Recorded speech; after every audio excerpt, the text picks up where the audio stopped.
False start.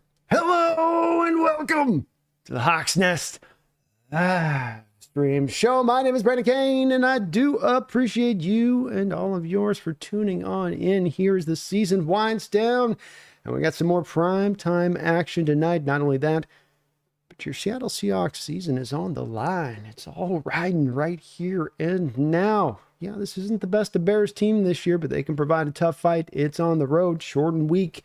But your Seattle Seahawks have to get this win just to give themselves an opportunity to maybe have a chance with this weekend, the Rams potentially losing there, to set the stage for a final matchup at the end of the year. So we'll see if they've got that fight today, as this game is just about to kick off in a couple of minutes. Notable is that on the Seattle Seahawks side of things, Kenneth Walker has been not only inactivated for this game, but he is going to be put onto IR, so not able to come back unless his season gets very deep into the playoff scope of things. That's notable, of course. And then on the Bears side, Tevin Jenkins is going to be out, a guy that some Seahawks fans, I'm sure we're going to be maybe taking a look at in this game a little bit for a potential free agent run, though a guy that has some injury woes and concerns with him. And so, yeah, that's where you kind of got the setup as far as this is going. We'll see what the team's got tonight. They're certainly got to fight their butt off to keep this one in set. But I will be here all night giving you guys the play-by-play action, hopefully scintillating play-by action at that. See how everybody's doing in the house tonight. Addis the Gamer. Hello, Megan. It's good to see you. Hope you're having a good night. Brian Myers. Mele Kakelaka Maka. Merry Christmas to you too. Femi War Chief. Hello, hello, hello. How you guys doing, Young Guns? What's up? What's up? Brian Myers in the house. Hello, Brian. Michael Crowhorse, how you doing, Lou? It's good to see you. Sean. William Leonard. Payo time. What's up, Payo? Got to sync up for next week, man. Got to sync up. I hope we've got a fight worthy of us previewing. This is my new Xmas t-shirt. Mom's got me the t-shirt. I'm hoping this can help buoy us to victory tonight. Calling in the big guns. Josh, how you doing, Sam? We're on the road. We should be all right. Indeed. Doing 6 at home, but we actually been pretty decent on the road. Duran, how you doing? It's good to see you. Good. Go Hawks. Go Hawks. Fabrice. Greetings to all 12s. Greetings. War Chief, how you doing, man? This is aloha, Brandon. Mele, kalike maka. Halua, maka, iki. Oh. Merry Christmas. I hope everyone had a great Christmas at that, by the way, as it certainly was for me and mine. And just a great, nice, peaceful, relaxing couple of days there with Christmas Eve and Christmas. And it's pretty good. I liked it quite a bit. I hope everyone did have a good one. And no white Christmas where I am, but maybe you guys got a white Christmas in addition to that.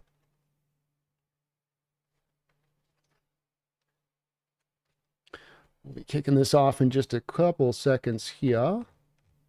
Oh my goodness. Oh my goodness. Megan, sorry, I was totally behind on senior donation. That's my fault, Megan. Look out, Megan, my lady from Danenda.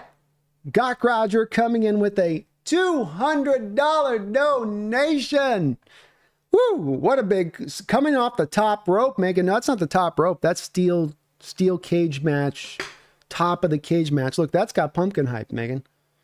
That's got pumpkins hyped on that one. So Megan's putting the spirit in the right place tonight. She's starting us off in the right direction this eve. Dropping a big $200 donation onto the channel, as Megan, one of my big time contributors to this channel, that's made this channel roll not only for this given football season, but many an odd year now, on keeping this thing afloat here on my side of this, allowing me to be able to do what I do on a full-time basis, which is Seattle Seahawks football 24/7. And I thank you for that, Megan. You got a note in there as well that I want to make sure I cover fully. We got the kickoff just going down here. Sorry, I missed that off the top there. I did not see that pop up until just now. Looks like the Seahawks are going to get the ball after the ball goes through the back of the end zone, but I will definitely jump on your deal as soon as we get the first commercial break on that, Megan, because I want to make sure I'm not just flying through it. So the Hawks offense will take over out here. Megan, thank you so very much. All of your support. I know you also, by the way, dropped a $200 dono over there on the round table over on that side a couple of weeks ago, and you've been big time supporter of this channel for so long, on top of being our main mod in the house. And I really do thank you.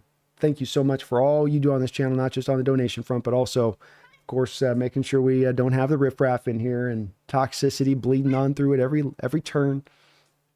You got pumpkin hyped here.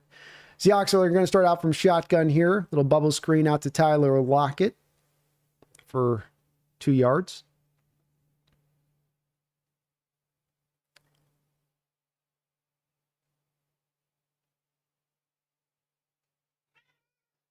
Very kind of you, Megan. I really appreciate it.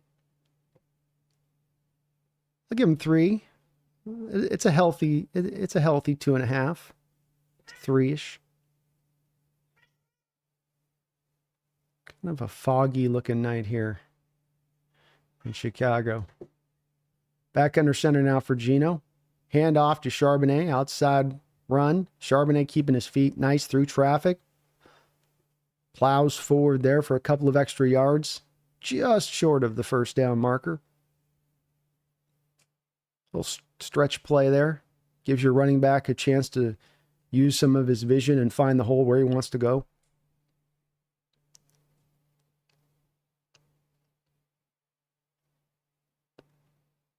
Third down and 1. Please don't be shotgun. Please don't be shotgun. Please don't. All right, Geno's under center. Bears creeping. They're creeping. They think it's going strong side. It is going strong side. Charbonnet dips his head down and gets the block through. Boy, that was old school Marshawn. You know we're coming. We know you know we're coming. And it's just hat on a hat. Can you get the job done on third down? They brought those bodies down to Chicago right around the line of scrimmage. And much of it was Charbonnet just getting vertical quick on that carry. He didn't dance about or pick his way through traffic. He just lowered his head and gored. 1st and 10. Geno back in shotgun 3 wide. Geno's going to check the play. DK Metcalf pulls into the slot. Charbonnet with the carry. Bounces through the first guy. Charbonnet running strong. Still not brought down to the ground. Nice 11-yard carry there by Charbonnet.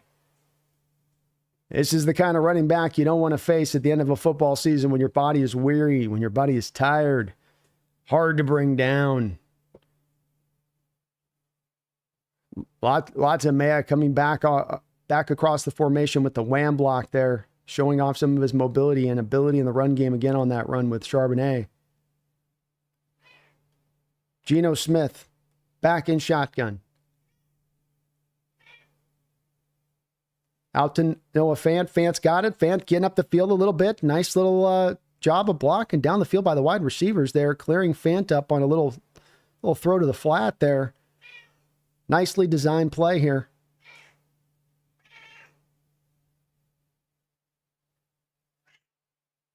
JSN and Tyler Lockett leading the way out in front there. Boy, JSN with a great block.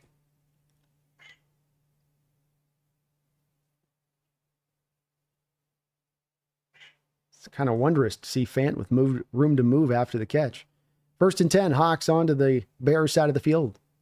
Give to McIntosh. He's ripped around by the legs in the backfield. He's able to fold forward there for a gain of about 3. Is that Darrell Taylor making a play in the run game? Are you freaking kidding me? I think Darrell Taylor came down there and cut him down the legs, it looked like. I can't be sure. They're not going to show a replay. Boy, you're on loud mode tonight, huh? 2nd down and 8. Good long opening drive here for the Hawks. Bears showing a blitz. Geno's going to check. Bears are going to bring it. Bears are bringing it, Geno. Yep, caught him. Handoff inside. McIntosh in the open field. McIntosh loose down the middle of the field, and he's going to finally be pulled down to the 15-yard line. Caught the blitz off the edge. I'm going to guess that was a check by Geno. They're showing a 3-4 look to the inside, but then they've got a few different bodies stacked up around where you'd have the wide 9 edge, usually located on both sides of the line of scrimmage. Hawks just ran a power right up the middle there with McIntosh. McIntosh is going to get it again here out of shotgun with a little read option, keep run, and gain a couple yards on the play.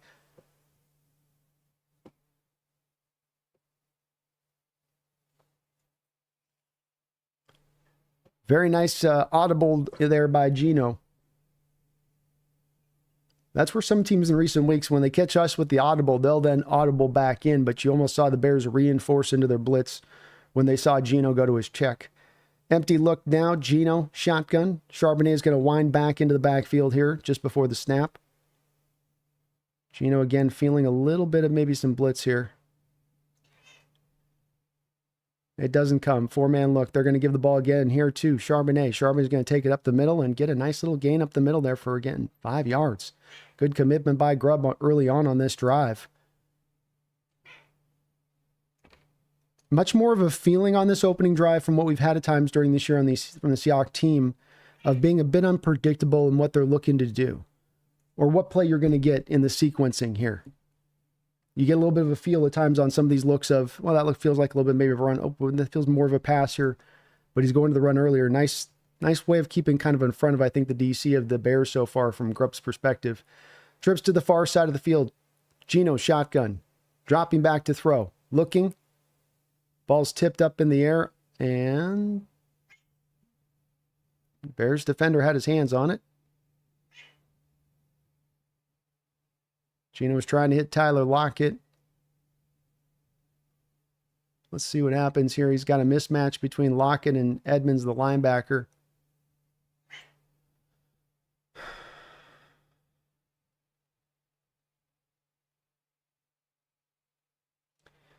Yikes.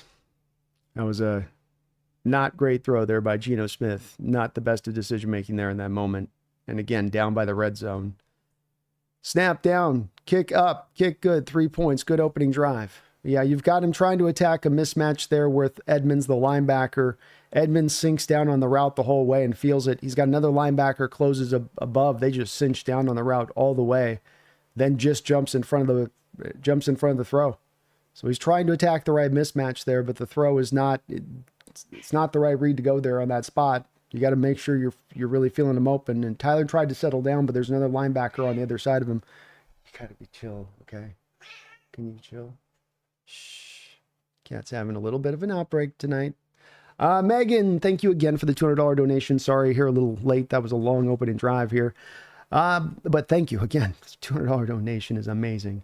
A small token of my love and thanks for all you bring to the channel, our fandom and my life. I consider you as one of my dearest friends, and I'm so proud I get to play a small part in your success. Thank you for being who you are and bringing what you do to our lives. Well, I thank you for doing that as well, Megan. We're live here very often, and I know I always have mods around and all that's not the easiest with it, but I appreciate you doing all you do with that. I really do, as I know that that's not always easy, as there are a good amount of trolls out there. I can attest to that, but I love what I get to do. I'm blessed what I get to do here. It is not there's never a day where I get going, it's a hard job. There's never a hard job. Never are days of work here. It's a lot of fun that I get to do and be kind of a kid in a candy store, Megan. So it's always just an honor to be able to do it, but thank you for helping me be able to continue to do it on this. And we're having a great year, and I think we're just going to keep on rolling here as we move into this next year. So I really do look forward to it, and I thank you. It's never enough, I feel like, just to say thank you on that with that kind of big of a donation. But you, again, one of my people that have been here for a long time, helping make this thing run in the way it has. So thank you so much for that. Really appreciate you, and sorry getting a little late on the notification there on getting it to you there. Robert Lee, thank you for subscribing to the channel. Sanchez, thank you for the $2 donation and another $5 as well. He says, obligatory Geno comment. Well, I kind of throw there. If there's folks, the folks in the anti-Geno camps on seeing those kind of throws there where you go, buddy, you just basically almost threw it in the linebacker's hands. What's going on? What are we doing there? Where's that's red zone. Don't do that in the red zone. And you posted that, by the way, to Sanchez's credit. That was comment with the donation was before Geno Smith made that throw, for the record. I'm behind on my donations. So that's him putting that before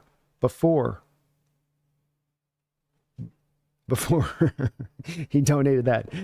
Sanchez, thank you for the $5 as well. Says Walker might have the twinkle toes, but Sharp gives the team that punch in the mouth culture. True. It's a tale of two different style of running backs and the way that they roll and how they go. And I think that you're going to have a hard time at this point with the injury stuff going on with Walker to move him if that was ever going to be a path you're going to approach here. But is there a stronger discussion maybe had about the fact that Sharps might have to be looked at as the better guy, as the kind of the one back? And I think there's a real argument to be made with his injury history on this one, Sanchez, that with him being the, with more Charbonnet becomes your one back and this becomes more of your guy that is two, but he gets a lot of touches as the two. And maybe that can preserve some of him if it's going to be for him potentially in his final year of the final rookie deal next year. We'll see on that. All right, we've got the Bears taking over the 30-yard line after the kick goes back in the end zone, and the Bears are going to go under center here to start things out, 3 wide. Dunzier goes in motion prior to the snap. It's going to be a handoff to Swift. Swift will get swallowed up there. Nice job by Mafe and Byron Murphy to make the tackle after Mafe forced Swift back inside. Good run defense there on the opening play.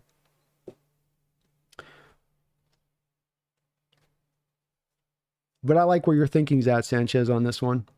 And, I think if the one place I'd have, the injury thing's a big part of it and my outlook of it, but there's a couple of other things too. Choice of holes to vision. Shotgun look here.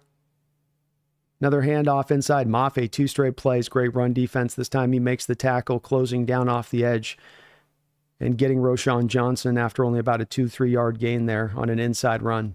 3rd down and 5. Come on, D. Let's take the life away from this team right from the jump. Let's give them no chances here. Caleb's chewing on that mouthpiece. 6-man front from the Seahawks here. 5-man blitz. Pressure on Caleb. Caleb throws it through the hands of Odunzie. Job in coverage.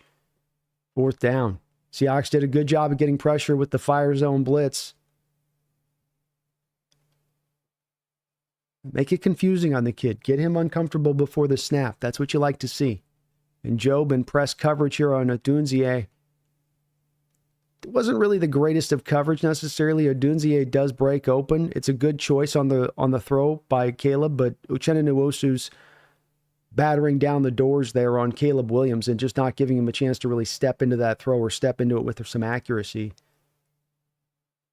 3 and out for the Bears. Punt goes here to Durden. He will be carried out of bounds on the punt where the Seahawks will take over on their second drive with 7:39 to go in the first quarter. Nice job, defense. Sanchez, I think these calls are going to grow larger too as we get through the end of the season with him on IR now. If the run game over these next 2 weeks with Charbonnet can take root, as it has shown, it's shown little flashes of breaking the seed, but now fully taking root here at the end of the season to give you that hope for the year, for next year on that. I think it'll be an interesting discussion, and then there's a couple different things I think that'll go into that Walker thing, including that injury side. Do you want to give this guy 200 touches in the next year if you really hope to keep him preserved over the course of a season? And if not, doesn't that inform you a little bit about whether or not he should be that number one? And Sharps and where he's come to as a player as well. Should that inform some of it? Sanchez, thank you for another $2 donation. He says, Grubb got his run quota in for the game. Maybe so. He's like, all right, we've got all the scripted stuff Mike made me run through the week. I got my 7 runs in. It's past time, baby. Let's let her rip. I'm going after this secondary. He did a really good job that first drive of staying with that run. I would stay with it as well on this. The Bears team can be run on. Stay committed to it. You will find some daylight doing it. You know the Bears are going to lean into wanting to protect against the pass with DK out there, JSN out there. Our sort of instinct to lean in that way so many times over. That's where the scouting reports have led. Counter it. Sanchez, right? Go opposite the direction of it, and you will probably catch them with their pants down on some of these plays. Like we did on a couple of these run plays where I think that they were playing it into being their front four was coming uphill like pass rushers, and their guys were dropping into coverage, and then you were kind of catching them post-snap in that way where you're like, okay, you're thinking we're going to throw here. You're leaning into that because why wouldn't you at this point if you're playing us from a defensive standpoint? It'd be silly not to. But well said, Sanchez. That run quota, McDonald's like, you will get 15 runs in. He'd be like, first 2 drives, I'll knock that out. 2 drives, I'll have that done. Middle of the second quarter, tops. Promise, thank you for the $10 donation. Very kind of you and Sanchez. Thank you for the multiple donos over and all of your support throughout the year as well. Much like a few others in here. Another big time donator to their channel. Many time donator over. Really appreciate you for all you do. Promise, thank you for that tenner. Next year is going to be bigger for us. Next year is going to be a bigger year for us. 100% on the channel, and for the Hawks, 100%. Let's go, Promise. I love that optimism, man. 1st and 10 here for the Hawks. Gino falls down. Gino slipped on the turf on his drop back there.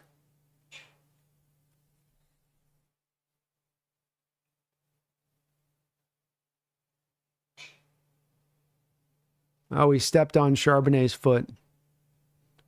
It's play action pass to Charbonnet, and he stepped on his foot on his drop back.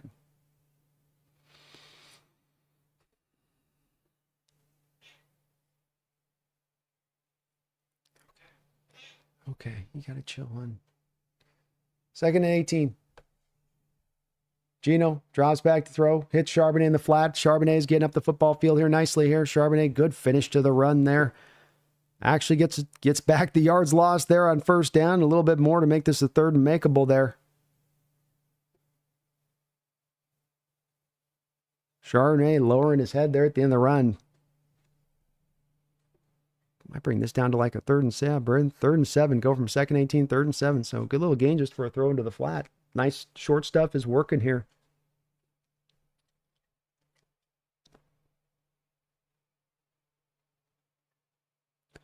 Double A gap mug pressure here from the Bears. And then some. They're bringing it. Gino dropping back to throw. Gino. He's got time. Throws it to no man's land. Looked like there was space up in the pocket to the front side. If Gino wanted to climb and try to scramble, I know that his knee is bothering him. But there looked like there might have been some yards there for him to gain if he wanted to jump up, move up in the pocket there and climb.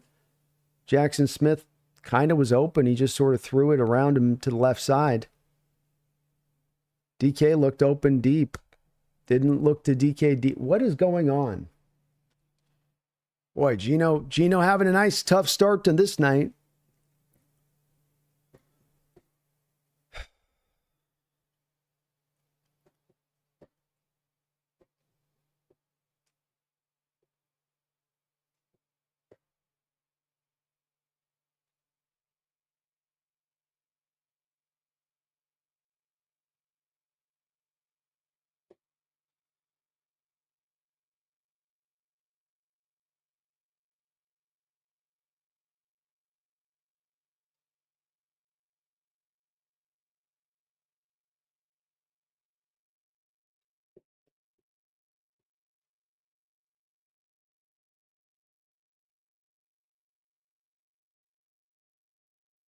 Bears will take over here after the punt at the 29-yard line. Play action pass. We'll throw out to the flat here and more. He's going to take this upfield for a gain of about 9.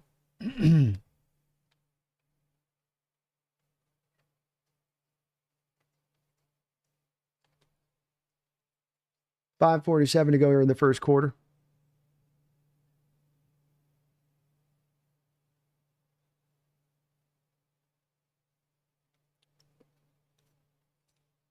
The rain's coming down here a little bit in Chicago, by the way. Probably would explain a little bit of the poor footing there with Gino on the last side. It seemed like it was raining at the start of this. And I think it was like it just kind of started to cook up a bit. See how that affects things. 2nd and 1. High snap. Gathered in by Caleb. He'll throw it back underneath here. Nice job on the tackle right after the catch by Uchenna. Will be a 1st down. I think only about a gain of a yard, but good job by Uchenna. Quick tackle there after the catch. Kitty is super lovey tonight, huh? You just big time loves. Yeah. We're gonna get this win today or what? Is this win gonna be a thing? 1st and 10 for the Bears at the 40-yard line in their own territory. 4:45 to go in the first quarter. Under center with a 3 wide look is Caleb Williams. Hands it off here to Sweat. Sweat bounces it inside for a nice 4 or 5 yard gain. Byron Murphy will make his second tackle of the game in there.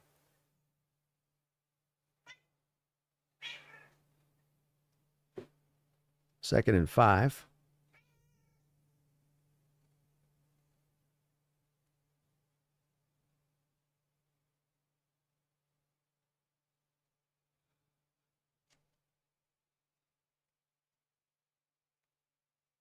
Caleb Williams under center. 2 tight end look for the Bears. Play action pass. Byron Murphy giving pursuit. Forces Caleb to throw it away. Uchenna also creating some pressure there on the play to flush Caleb out of the pocket, and then Murphy to force that throw away, basically. 3rd down and 5.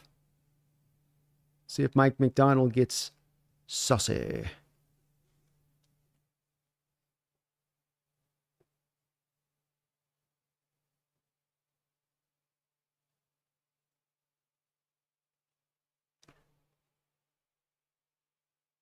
Four-man front defensively from the Seattle Seahawks. Ooh, they bring up a couple guys late. Caleb notices it. Blitz is coming. Caleb throws it off his back foot. Keenan Allen can't quite reel it in. Looked like it was actually a pretty decent throw that Allen should have caught. And it seemed like a pretty good job by Caleb recognizing the blitz there. Sort of sidearm delivery to get it out in time. Like the timing of the Hawks and the blitz on that play. It definitely sped the clock up, and you had Ernest Jones coming as a free blitzer there. I mean, that's a hell of a throw from Caleb. It's raining. You know, yeah, it's raining. You got to make that catch.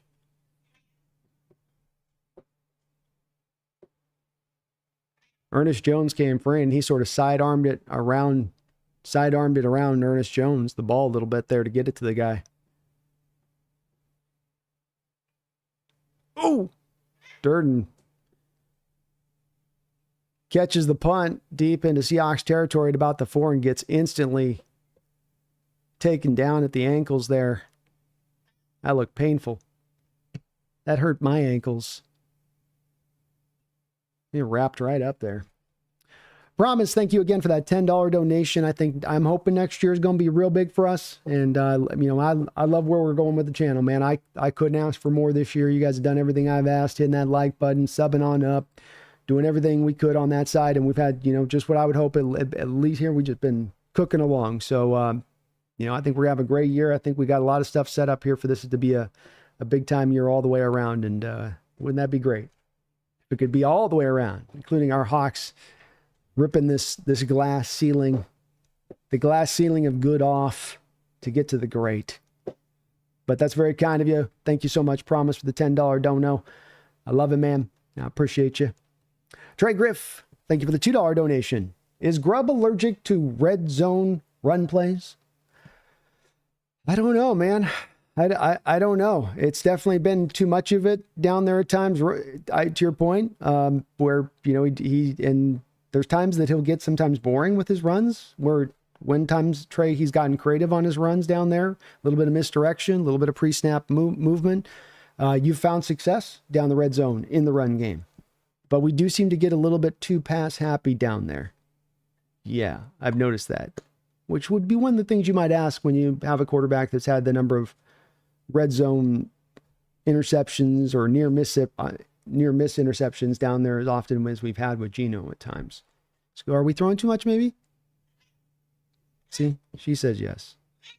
So Pumpkin says yes, I say yes. But thank you for the donation, and well said on your part too, Trey. Captain Oreo, thank you for becoming a member of the channel. Welcome aboard, Captain Oreo. I very appreciate you for doing that. Members of the channel, we just did a call-in show here last week. We got Monday morning PFF scores will come out to you here, not Monday, but Friday morning, actually, from this game, of course. And we'll be doing another call-in show next month. Got the Thursday night streams. We're doing some special shows this off-season as well for members of the channel. So thank you very much, Captain, for joining us, coming aboard. Welcome. Appreciate you. Rodney Presh. Oh, thank you for the $5 donation. If I'm the general manager, I'm trading DK using the picks for an offensive line. Absolutely trading for Trevor Lawrence. That will be the quarterback. of the future. Interesting approach and a possible approach that the team could look to do. Let me cover it right back in a second here. They're going quick commercial breaks tonight. Oh my goodness. Of course, these offenses are just punting it back to each other here for a second. 1st and 10, Geno back under center at the 5-yard line. Hand off to Charbonnet. Bears all over it. Charbonnet keeping his feet. Or no, McIntosh. Sorry. See that 2 and that 5? Doesn't look like quite a 6 with the jersey numbers of the Seattle Seahawks. McIntosh running strong inside. He looked like he was bottled up, probably about in the B gap there, and he was able to just wiggle and shake through and get himself 6 yards on the play. Very nice run there by McIntosh.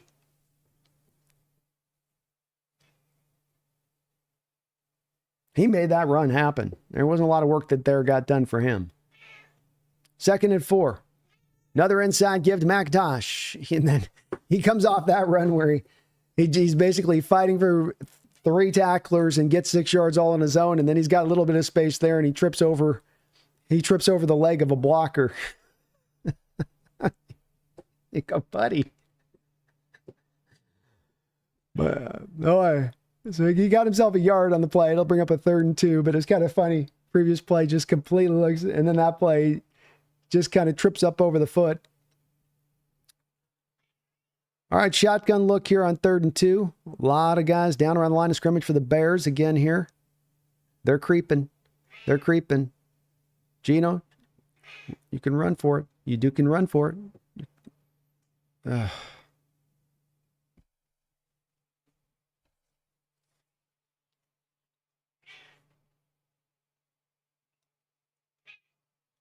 my gosh. Are you going to be like this all night? Can you stop? Please?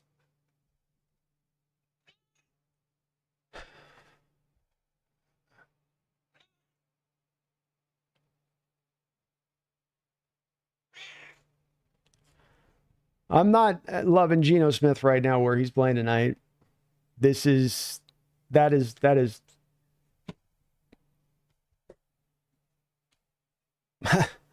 Hey, go get the first down. I don't want to hear about your knee. We're still, aren't we playing for the playoffs here? What we do?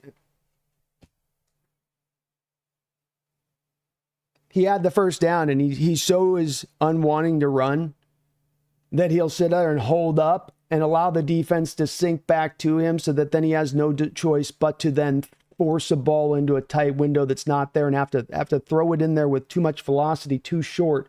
JSN can't react that fast. No one receiver could in that spot. Go get the first down. We're in the last 2 games of the season. Go get the first.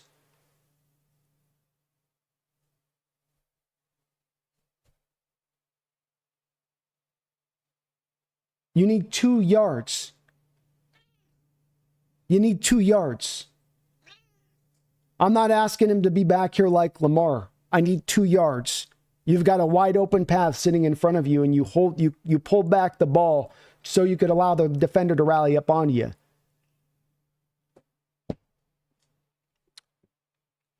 Yikes, Geno. Yikes. Ball in the 31-yard line in Bears territory. Pitch outside. Witherspoon comes up and makes the tackle into the backfield. Well done by Witherspoon.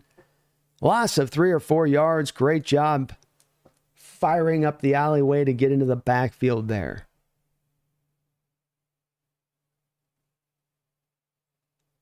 Geno needs to wake the F up tonight. Big time.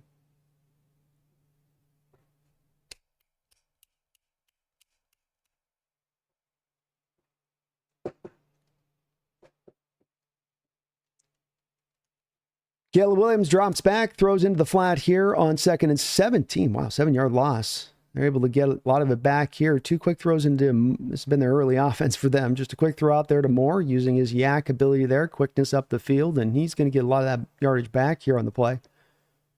And then some. Bring this down to, I think, a 3rd and 6 or so.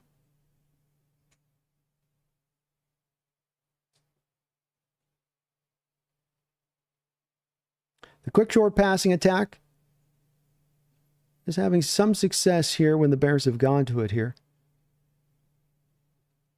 3rd and 6. Pressure look from the Seahawks. Witherspoon threatening to blitz off the edge. He'll drop back into coverage. pressure, a lot of time here actually, and just a ball whistled over the head of Odunze. Ew, that wasn't a good throw there by Caleb. Odunze was wide open breaking in. I don't know if he looks like they're having some miscommunication on them on what the route was supposed to be run there, but Odunze was open. They just read it differently. Probably an option route. Odunze read just a little bit different. So that's an interesting. I think Odunze didn't. Okay, he wants him to get horizontal. Odunze went too vertical with the route, and Caleb wanted him horizontal. You can see he's doing the whole motion things. You can see for sure there. Fair catch for the Hawks at the 15-yard line. Fast, moving back and forth first quarter here. Rodney, I think when you're mentioning, if I'm general manager, I'm trading DK, using the picks of the O-line, trading for Trevor Lawrence, that'll be the quarterback of the future. I think that there's got to be a variety of different looks at the variety of different options that exist this offseason. And that may be very well one, Rodney, that we take a look at, into this offseason. And I can already tell I'm going to get super stacked up. If you're donating tonight, folks, with all the play-by-play, as I always say, I will definitely get your donations. I do just ask because people are definitely in the giving Christmas spirit tonight. There's no doubt about that. We've got the play-by-play, though. It's always hard, so I will definitely catch up on all donations. We got a 1st and 10 from Gino here in shotgun look here. He's going to throw a bubble screen out to DK Metcalf. Metcalf hit, falls forward off the hit, gives nice gain of 5 or 6 yards. But I do ask folks, just do please be patient with me tonight. It's harder sometimes to always get through and acknowledge quite as deeply the donations when we're doing the play-by-play. Shotgun look, hurry up here from Geno Smith. 4 wide for your Seattle Seahawks. 14 seconds to go in this first quarter. Seattle Seahawks up 3-0. Operating from the 21-yard line, their own territory. Geno adjusting, changing some things. I don't know if he's just deciding if he's going to let this play out to the triple digits here, if he's actually going to call a play. Looks like he was just trying to kind of see what the Bears might do and give him a favorable look. Seahawks will let this clock wind into the end of the first quarter, a fast-moving first quarter at that. They are up 3-0. So, Rodney, definitely something that I think that this is a subject for us to definitely get into more of the depth with when I have time to probably give you, more of super expansive thoughts on this. But I think on all accounts, these are items that we've talked about in recent months, and these are things that, as far as possibilities of way this offseason can go, I think that maybe we don't have to. Maybe this is just going to be set to a very fixed path, but I think that we're going to have to be open to there being a variety of different possible paths that the Seattle Seahawks front office looks to take to look to move this team into a true contending state into the future. And that can affect everything across the board as far as this probably team is concerned in that way. Thank you for the donation. Rodney Sanchez. Oh, Rodney. Jesus, I'm out of my mind tonight. All right, Sanchez, thank you for the $2 donation. We already streamed like 3 hours today, so I'm going to be out of my mind tonight by the end. You guys are going to, that's another thing I got to, forgive me on that too here. So Sanchez, my wife was due today, but I told her to wait. He screamed at that baby and says, "You stay in there. You stay in there. Stay in there. You will wait. You will wait." She's like, "I want to induce today." "You will not induce today. I will induce you not to induce."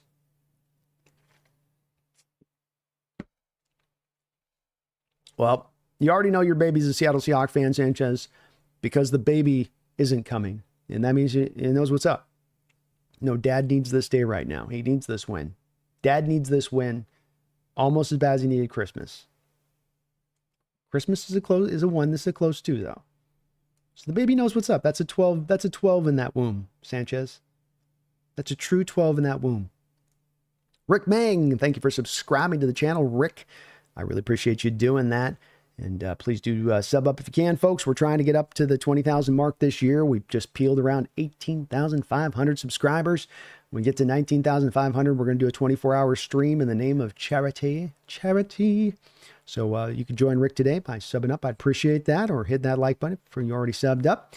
Derek, the Seahawks and Lightning fan, thank you for the $5 donation. Fun season with a roller coaster of emotions.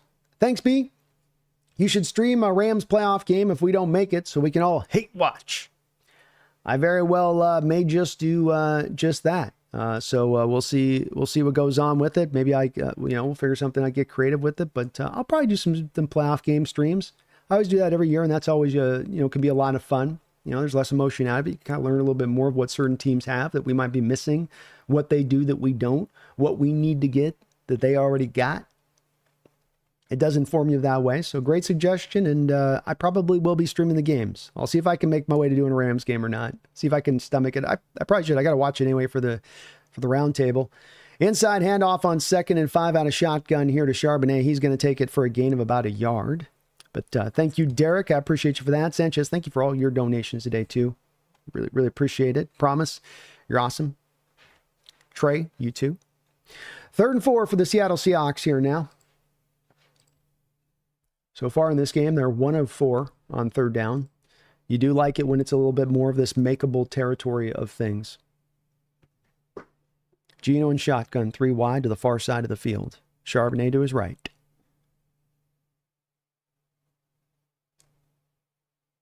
Five-man pressure look here from the Bears. Geno double clutches. Comes back to Jackson Smith. 1st down, Seahawks.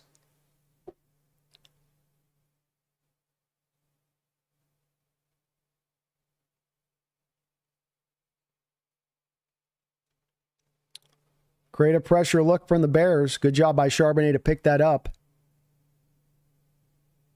Bears showed the blitz coming from one side, brought it from another there post-snap.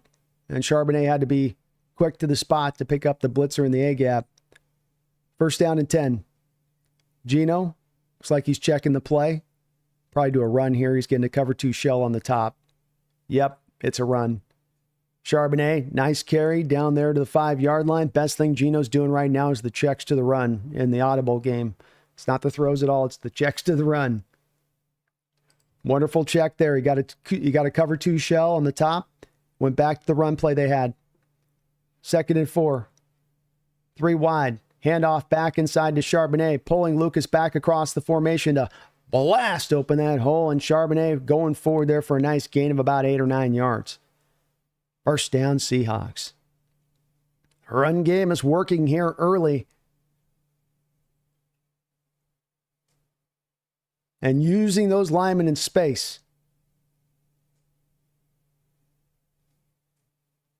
We've already seen Satoa pulling back across the formation post-snap. You see that with Lucas there. Those guys can do that. They're mobile. Good strikers in space. That sounds like a cool-ass movie. 1st and 10, Geno and shotgun. Looking around, firing back underneath to Tyler Lockett for a 1st down. Lockett coming back to the ball there nicely. That's a vet move there. Working his way back to the ball on his route. Not letting that coverage catch back up to you. It's a little stop route there. Keep working all the way on the route back to the ball. Geno, nice throw there. Seahawks have worked their way to the Bears side of the football field at the 41-yard line. 7 first downs here for the Seahawks. Geno and shotgun. Blitz look from the Bears.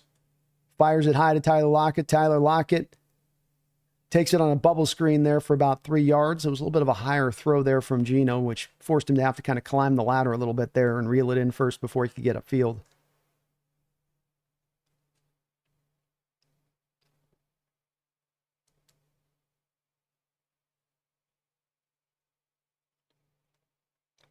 Seahawks dominating the time of possession, 13 minutes to 5 minutes here early on. They did start with the ball, which is notable. 2nd and 7. Another shotgun look here, 3 wide. Lockett going in motion prior to the snap. Low snap. Geno picks it up. Geno will get sacked.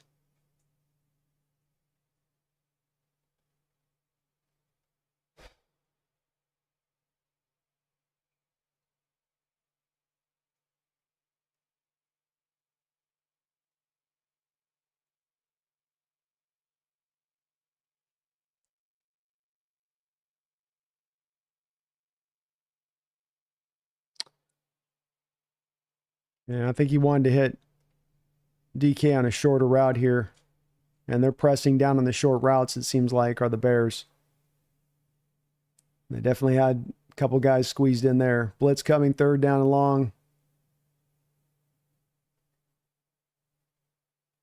Flag on the play. Geno's hit as he throws there.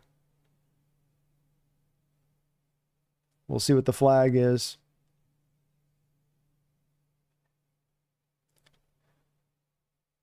Offsides on the offense will be declined, so 4th down. Kind of a rush snap there. Gino had to kind of came up the line of scrimmage and was trying to get that going quick with some moving parts going on. I don't know what Gino's reading there. Because it looks like he looked over to Fant. The route for Fant was open there to the side. But also a little rush to get the snap off there rather than getting suited up, and then kind of surprised them when they got surprised when they got hit with the blitz. Interesting. Derek, thank you again for that $5, and we'll definitely get a couple of the playoff games, no doubt about that. And I'll try to see if maybe we'll do the Rams one if it is the Rams. Captain Oreo, thank you for becoming a member and also for your $5 donation. Appreciate you for all that support. Do you think our running back class will be good next year? Do you think our running back class will be good next year? Oreo, you might have to put in the chat on what you mean by our running back class to make sure I'm answering this correctly, because as I would read your question, it would say, do you think our running back class will be good next year? So that would mean you don't mean this next draft, you mean next year's draft, is how I'm reading that question. But I don't think you would ask it that way, because I don't think you mean it that way though then, because I don't know anything about next year's running backs coming out necessarily at this point. I'm still just catching up on this year's draft. So I'm guessing then what you meant it as was probably, what about this year's running back class? Do I think this year's running back class will be good for this upcoming draft? And so if I'm off on that, Captain Oreo, please just post down. You have to donate. Just if you post down the chat, I'll look for your thing. Just elaborate if I'm wrong on this. And if I'm right, then we're all good. And I know I'm on the right path here with it. But, the running back draft class it's an okay one. I haven't dived into the depths of it too far as of yet. I don't think it's a particular remarkable one or a predictable, really, really strong one. I think it's probably right around about an average running back class. It does look like maybe just a little bit stronger than last year, but average on the overall year in and year out of NFL draft classes. I think that, you've got really, at the end of the day, probably plenty of running backs in house to get this done. Your running back issue now isn't right now, and that's where maybe your donation might be more towards, next year. But that might be in your question where you're thinking, well, Walker will be gone and we'll have one more Charbonnet, and then where's the running back class then? So on that one, I don't know on those backs. I'm not that deep on where those backs are in next 2026 draft, I guess it would be. But it's an average class. There's good guys in here you could get. But I don't think that there's, outside of Genty, there's not really a guy worthy of probably being picked on the outside looking in on this. I mean, I haven't looked at all these guys yet, so this is me sight unseen, just what I hear in the winds. It doesn't sound like there's going to be much in the first or second round. It'll be another one of those typical classes that's more maybe late second round, third round. Doesn't mean there isn't, again, an average class, and there can't be some real good, capable guys. But Oreo, let me know if I meant this year's running back class. Great. I want to make sure on that, Oreo, because some people will ask me about 2 years out. Sometimes I'll get that question. I'm like, what is about 226 running backs? I was looking at a couple of them the other night. We got a flag here on 1st and 10 on a quick completion to DJ Moore. Seahawks are signaling it's going to be on Moore, maybe offensive pass interference. Bears run a pick play. Not a rub route, but a pick play. Not a rub route, pick play.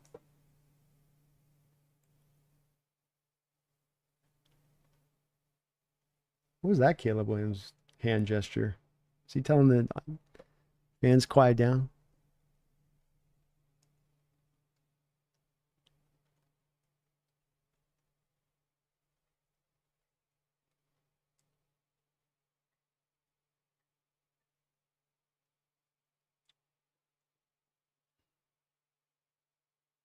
Boy, Witherspoon.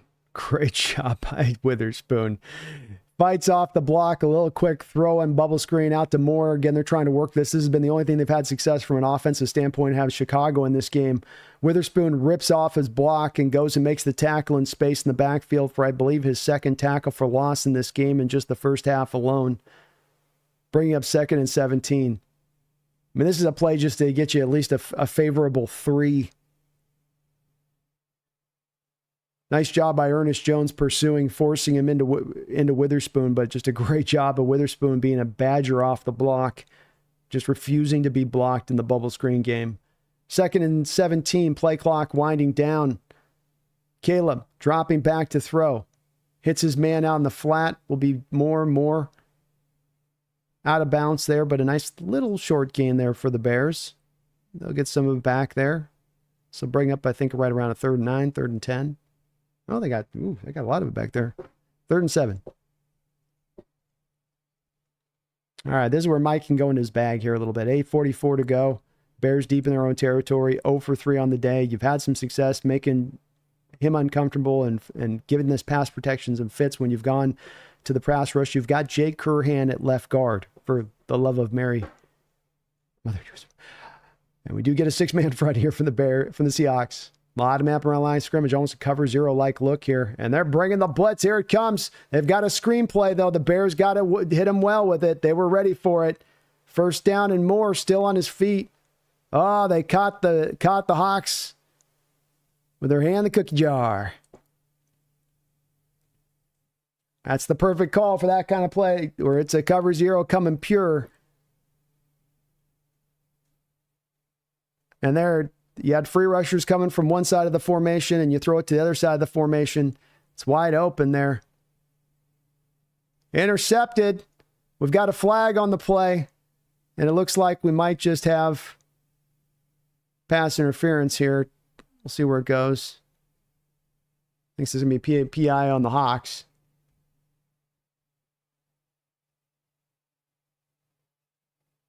Twelve men in the huddle. So repeat 1st down. Too many men on the field.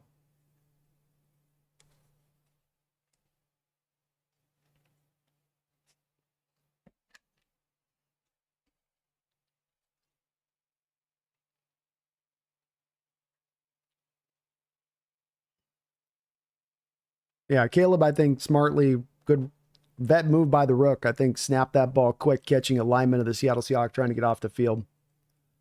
1st and 5. Bears on the 41-yard line, their own territory. Pitch play wide here. 1st down run there for Swift.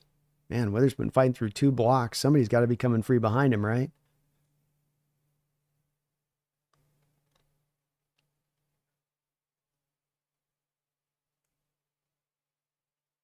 Bears with their best drive of the day here.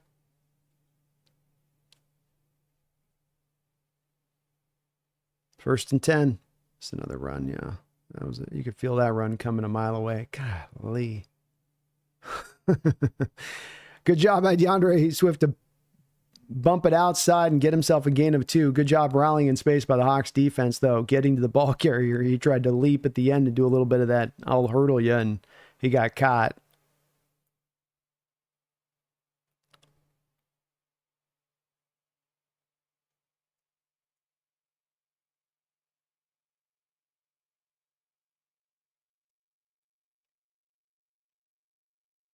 Second down and 7. Bears creep over onto the Seahawks side of the field. Caleb Williams drops back to throw. He's under pressure, and he's going to be brought down on a sack. He started to climb up into the pocket, and the defensive front felt it with him. Derek Hall able to go get the sack. He had company with him.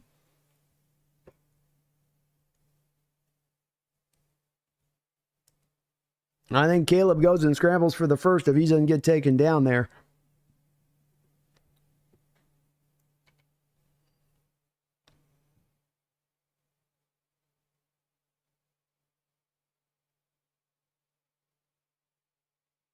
Third down and 9. Seahawks show a 4-man front here. Yeah, I think again oh no. Oh no. Oh no. They got a first down on a bubble screen on 3rd and 9.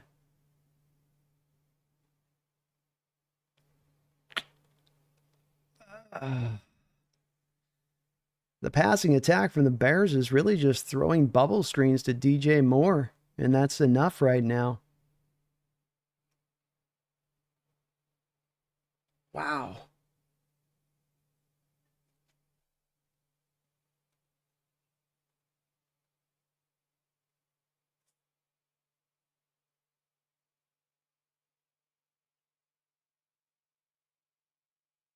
First and 10. Bears at the 33-yard line. Handoff here to Roschon. Good play in the backfield there by Leonard Williams. TFL for Leonard. I don't know how you give up a first down on a 3rd and 9 bubble screen.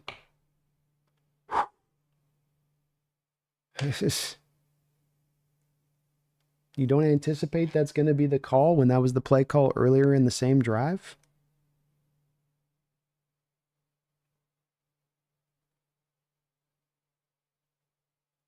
Aren't you kind of keying in on a screen on that point? 2nd and 11. Blitz here. Fumble. Caleb Williams gets through it. Completes it. First down. Of course. Exactly.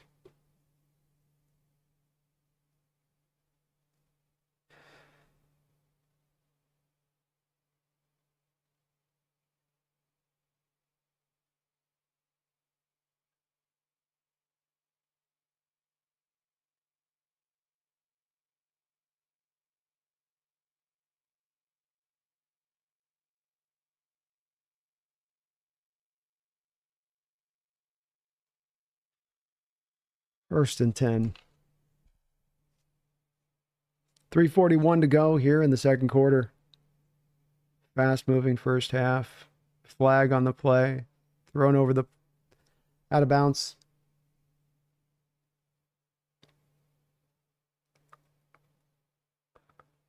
It's going to be a false 5-yard penalty on the Bears.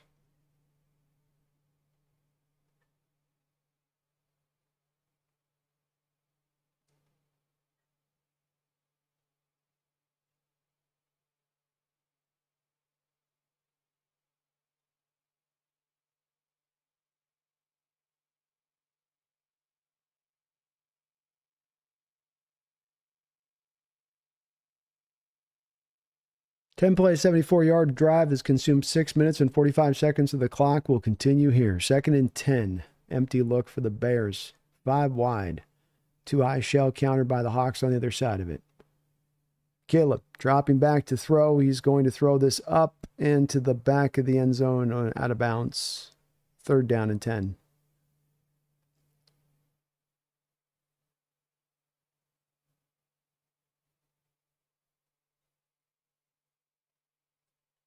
I promise, folks, we will get to the donations here. It's just, this has been almost no commercials Thursday Night Football. They're just playing this straight through tonight.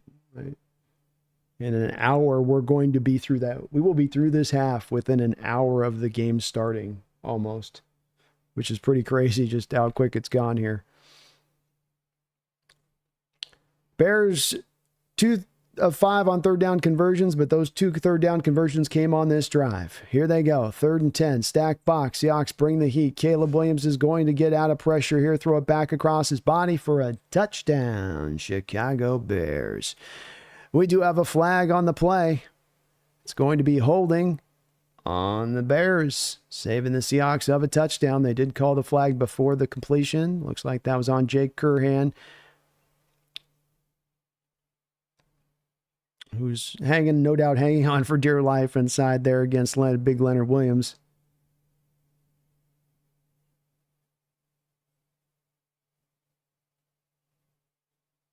I couldn't see where. Yeah, he got his hands up around and tugged down. That's going to be a call by the letter of the law. Nice throw there by Caleb, but that will be negated. 3rd down and 20. Mafe standing up in a spinner roll here prior to the snap. Seahawks only going to bring 3. Mafe is there to take down DeAndre Swift. They knew the screenplay was coming there, didn't they?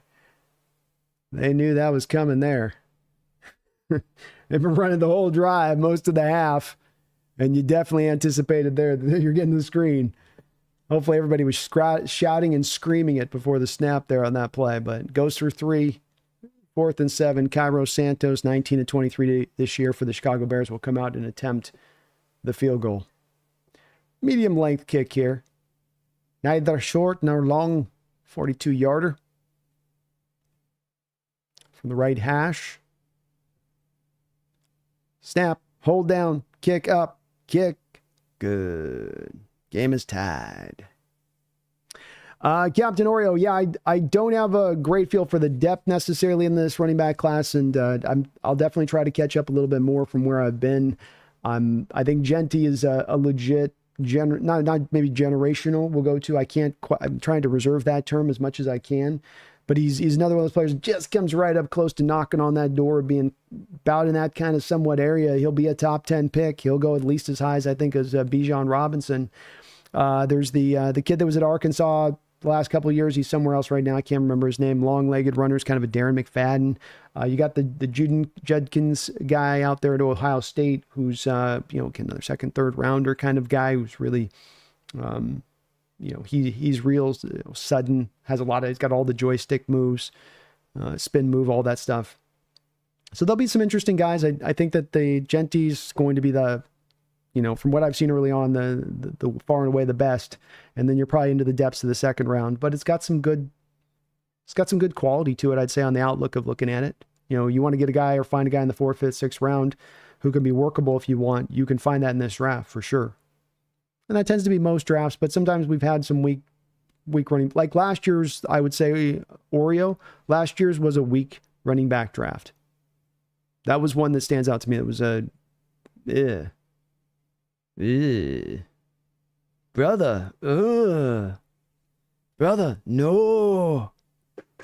Thank you, though, Oreo. I appreciate you guys' patience on these donos. JRD, thank you for the $5 donation. If your knee isn't good enough to get 2 yards, don't play. Yeah, I don't. I'm not going to do any of excusing of Geno on that play, and that's going to be one that's going to bother me a little bit.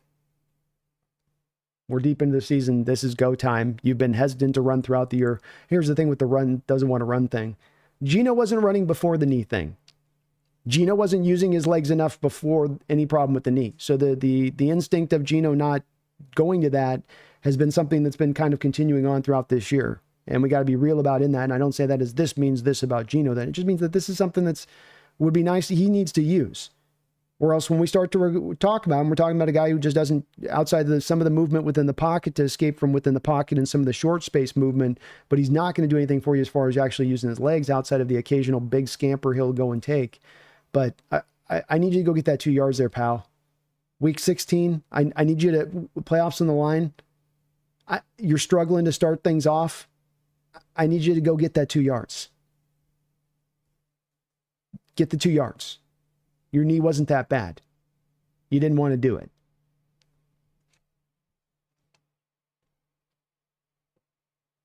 All right, we got a kickoff here. Megan, thank you for the $5 donation. Says, I'm heading out for some pool time with Ollie. We'll have the game on and we'll catch up with you later. Sounds good, Megan. I thank you for the $5, and sorry, thank you for the $200, actually. Not just the $5, but the $205. But tell Ollie I said hi. Give him my best out there. And thank you for all your support. We'll catch you on later. We'll be here probably through the night, I'd imagine. Amazing Disgrace. Thank you for the $5 donation. It says, in support of the offensive line argument, Dave Craig had comparable numbers to Joe Montana when he had 3 seconds or more to throw. Indeed. We got Geno here in shotgun, 2:32 to go from the 30-yard line after it goes to the back of the end zone. He'll hand off here to Charbonnet, who will get to running well and got some good feel there. Good movement. 9-yard gain. Man, the run game has been the best so far. Come on, DK. Let it go. We got a flag. What is DK doing? Oh. So DK and some guy are getting in a scrum post snap. DK looks like he's going to probably draw the flag here. After he's got a 9-yard gain.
Does this team use its brain?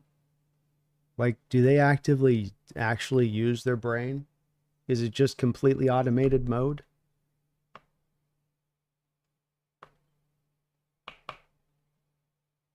What are we doing? What are we doing?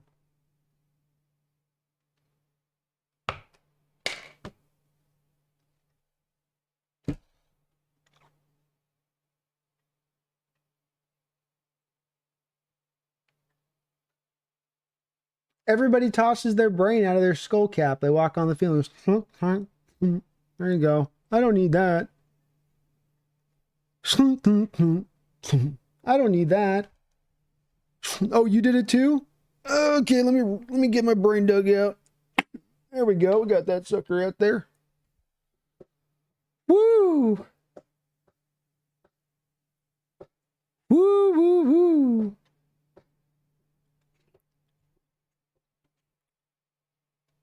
Two-minute warning.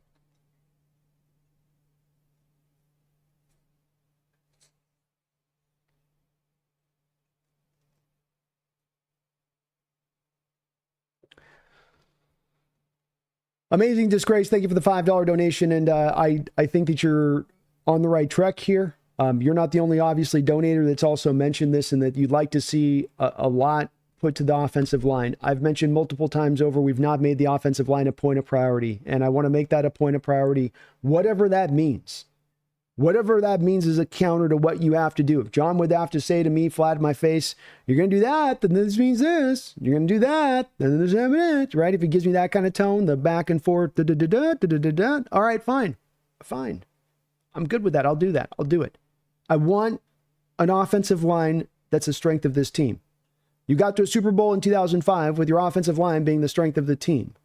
When you went to the Super Bowl back in 2013, you had the highest paid offensive line in the sport. It was a point of priority.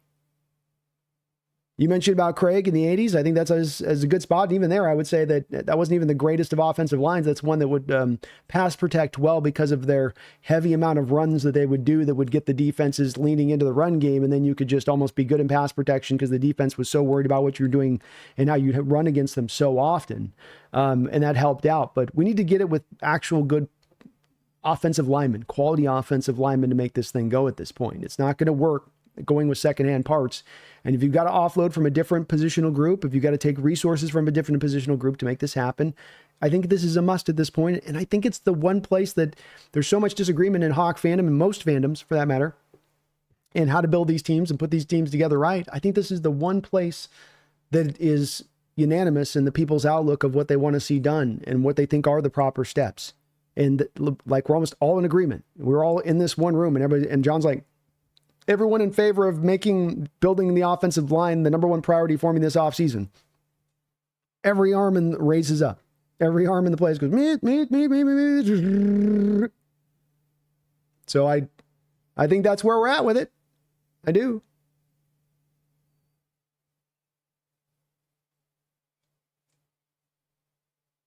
Phoebe Moore Seahawks, thank you for the $2 donation. Says, Abe looks good. Abraham Lucas does look good.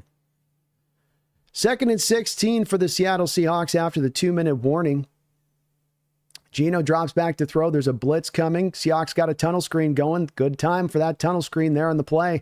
Noah Fant's going to take this up for a nice gain of about 15 yards, making this a 3rd down and makeable. See if the Hawks call a timeout here to get this figured out here. Make sure they get the right play called.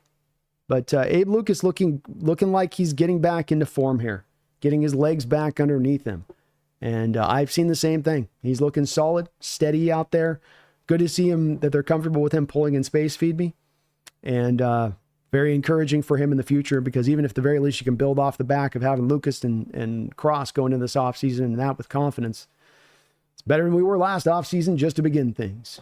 We were needing pretty much 4 to 1 off last offseason. 3rd down and 3 for the Seattle Seahawks. Geno moves back into shotgun here. He's got 4 wide to the 4 eligible receivers, 1 and 5 wide here with the empty look. Drops back to throw. Comes back underneath the Fant. Catches Fant here. Fant in the open space. Nice job here. Van working on one of his more solid games of the year here to begin this half. Another catch for him here. Clock continues to roll. You set him up here in pass protection and then just leak him out after he helps out in pass pro. Bears dialing up a heavy amount of blitzes here. Gino's got to be aware of it. He gets away from pressure here. Just throw it away. Gets it to DK. Nice job by Gino getting out of the pocket early there on that play, and maybe not the worst time to call a timeout from the Hawks' perspective here. They're going to let the clock run at 1:08 here over onto the Chicago side of the field at the 37-yard line. Bears threatening a blitz. They drop out of it. Check it down, check it down, check it down, check it down. Gino's going to run with it here, and he's going to slide down after a gain of 3 or 4. Now timeout. Let's timeout now. Yeah, Hawks do call a timeout there.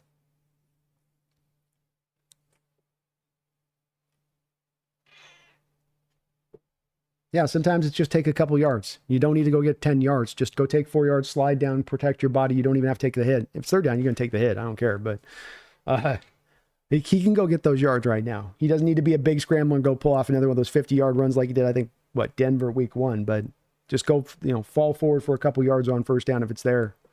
Because these pass rushers are going wildly around you. The big part of this with him is that he can move out of around these pass rushers with his subtle pocket movement.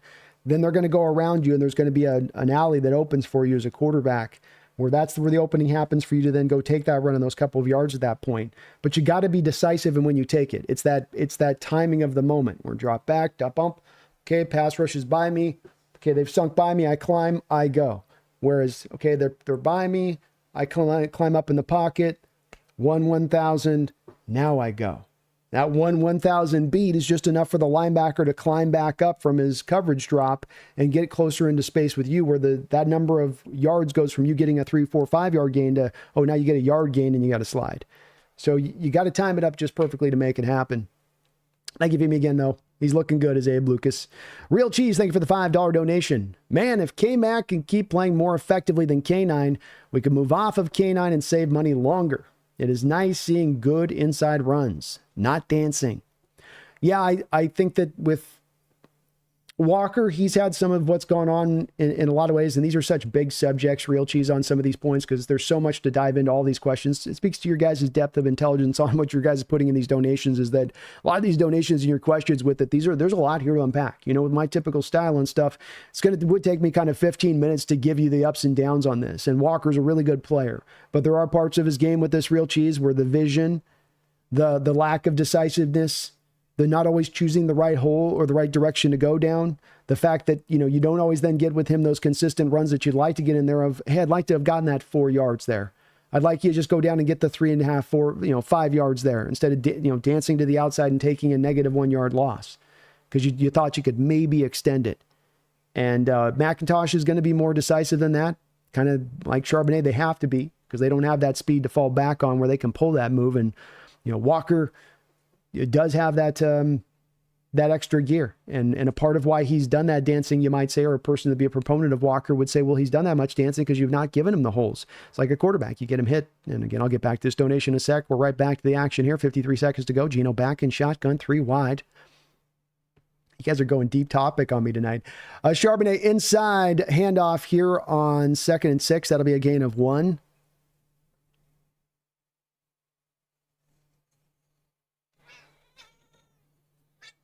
Clock will continue to roll. 3rd and 5. DK Metcalf will stay on the sidelines here inexplicably.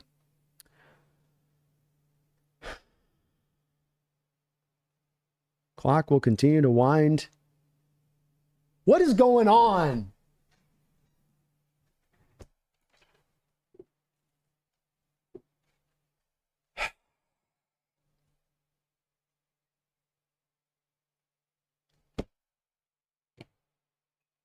Everybody forgot to decide to use their brain tonight on the football field for the Hawks a little bit. Defense is playing good, giving them credit, but holy mackerel, man.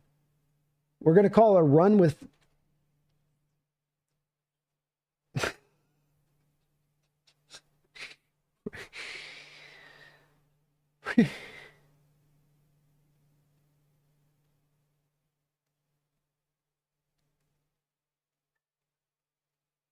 Woo! Geno drops back to throw. Ball's going to be tipped down on a 3rd and 5. Seahawks will walk with their heads down to the sideline on offense, having to trust Myers and a pouring downpour to hit a deep kick once again.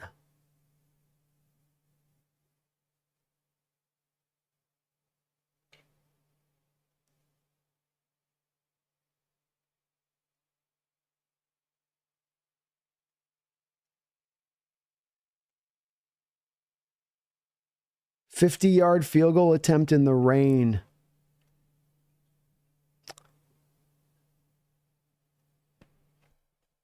Snap is down, holds down, kick is up. Kick is good. Seahawks take a 6-3 lead. So again, too, on this Real Cheese, I feel like I'm not going to be able to address this as much as I'd like to, as we will be able to in the discussion. So definitely bring this maybe back up in the discussion if I don't get into these topics kind of as deep as we normally do on this, because I'm getting completely backed up on my donations. So I'm going to try to address you guys I can, but we've got so many kind folks in the house tonight, and I want to make sure I'm trying to address everybody as much as I can.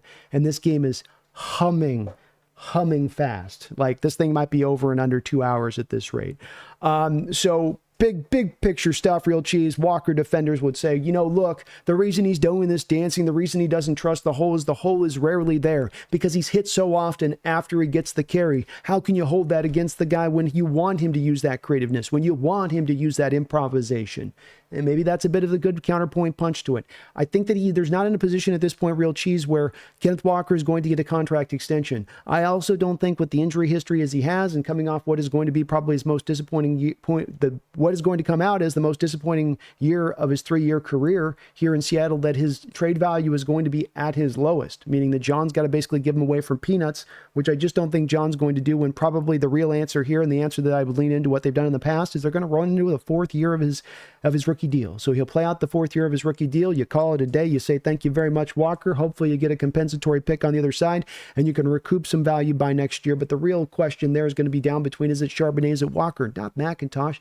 I like McIntosh. I think he can be a player in this backfield into the future, Real Cheese, but there's a difference in talent between the two of them. There's a reason that he was in the 7th round. There's a reason that Walker and Charbonnet are definitely in the 2nd round. So I'd say that there's certainly an opening there to a degree. But with McIntosh, it very may well be that it's not going to quite come to pass next year, when you still do have probably this 2-man backfield setting up as it looks like it will here going into next year, Cheese. If he had a bit better value this year, if Walker had been able to hit 1,000 yards and, or stay healthy. Handoff inside here with 20 seconds to go. It'll gain about 6 yards here on 1st down. Looks like the Bears are just going to, they'll call a timeout here and try to do what they can here to squeeze into field goal range. So, yeah, Real Cheese, I get where you're coming from on it. I think this conversation didn't happen early on in the year. There'd been more of a chance that Walker would have had some trade value. But, brother, he's going to average, 3.7 yards a carry this year. He's going to have missed a couple different sections of this season with injury. He's missed injury in the past. I don't know what really that guy's value would be on the open market versus just keeping him for that final free agent year, where he's got a lot of reason and impetus to try to be in his best shape to go do his best action. Sanchez, thank you for the $2 donation. We can't score in Chicago. That's embarrassing. Yeah, it's an embarrassing first half, offensively speaking. Very embarrassing first half.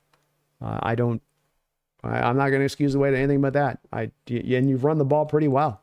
You've got to understand it's raining and it's hard to throw in these conditions, and Caleb's having his issues with that too, but can you explain that away as an end-all excuse here? And Leonard Williams with a sack here to close out this half as he brings Caleb Williams to the ground, and that will run out this play clock and take us to halftime with the Seahawks with a commanding, a shocking, a jaw-dropping, an awe-inspiring, a step back from the skyscraper type of lead where you look up and you say, I can't even see the top.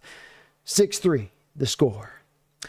So we'll try to catch up on these donations. My goodness, you guys, that was like almost an hour and a half. I don't think I've seen the quick a half as that. So you guys, please understand the donos. It's freaking flying through that half we did on that one. Wow. Yep. Embarrassing Sanchez. No other way to put it but that, my brother, thank you for all of your donations. Appreciate you for that. Holiest hand grenade, thank you for the $2 donation. Game already half over. That felt like 20 minutes. Indeed, it did. Sanchez, thank you for another $2 donation. We aren't even worthy of 4th place in the NFC West. Well, I think we are worthy of that. You're a bottom dweller, and you lose this game, you end up in that bottom. If that happens, well, we're not technically, the Niners have probably earned a little bit more than us. But look, whether we've earned 4th place or 3rd place, Sanchez, we certainly haven't earned a playoff. We haven't earned a playoff run here. We haven't earned the right to be in the playoffs right now. We may get there, may not, but that's the reality of the way that this has played out through the full context of this year up to this game with these games and this first half and an offense that didn't look like it's ready to play. I understand it's Thursday night football and all of that, but do you feel a desperate spirit from that offense in that first half outside of guys like maybe a Charbonnet or Fant showing some urgency? Offensive line looked like they're blocking better, but I don't know where Geno's at. Did he get on the flight out of Seattle? DK on that one play, it's like, what are you doing? MJ Seahawk, thank you for the $5 donation. He says, I think we shoot ourselves in the foot more than any other team. I do. That's where I question a little bit of where's our brains at, guys. We can't think. We have no ability to use our brains. I can understand the heat of the moment stuff that can happen where you can control it. But there's so much that happens to this team that's controllable that you can see coming from a problematic standpoint, and they don't want to adjust to it. Geno being asked to use his legs has been a problem throughout the whole year. Begging for him to do it. Won't do it. I won't do it. Oh, you protecting yourself? You trying to get to free agency? Is that what you're doing? Well, no, my knee. How about you ran for 4 yards there at the end of half? Just stupid, self-inflicted mistakes. Time and time again. Yeah, you're right, MJ. We might be as much a team as any in the NFL that does it. And it's oftentimes why people will look at the team and go, man, there's so much more talent on this team. You'd expect them to perform better. And it's like, yeah, the talent on this team has a tendency to cause self-harm. They're self-harmers, this lot. Jonathan Salazar, thank you for the $2 donation. I mean, that's typical DK. Been doing it forever. He has been. He has been, that's for sure. But hell of a time for him to decide he's going to do it in that moment in this game when you need it. I think you learned something about players in this game. I think you learned something about players in last year's game and the Cardinals game when people smoking cigars afterwards. I think you learned something about it in these games with guys playing out of control. We're not necessarily all in for the team.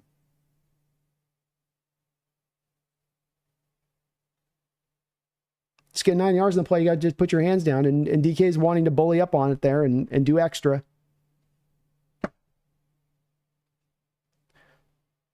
Joshua Carlisle, thank you for the $5 donation. He says, I hope Mike benches DK for the final game. I don't even care about potential playoffs. It's hard to think much about the playoffs or any sect of that right now with the issues and problems at hand with this team as it stands. And as I walked into this game, previewed this earlier today with Brendan, and I've been thinking about this and having talks with you guys after the post-game discussion last week. There's just more of a feeling to me that there's a need here that this thing needs to be shaken up. I don't feel like we're on the precipice necessarily in the way that this team is aligned and how they're rolling for next year, not for the long term. I think for the long term, there's a lot to feel encouraged about by this team and to think that we are on the right path. But I think that there's also a lot of potential here that there's going to be a need to make some real tough moves that not everyone's going to like see being made, but are going to need to be made in the interest of becoming that contending team down the road. If 2025 isn't really looking like a possibility. And this is a Bear team 4-11 here that,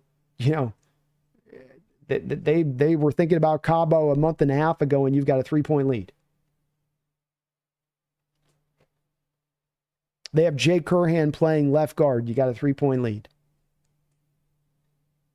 And DK with the penalty stuff and the extra stuff, and that I'm super angry, I'm Hulk. Like, give me a break at this point.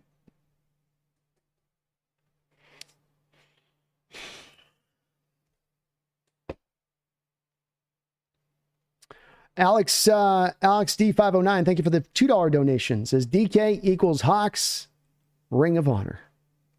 Very well might when it's all said and done. I mean, the man's had a great Seahawks run here. Just brutal timing there on that penalty of what he did there, and pretty quiet first half.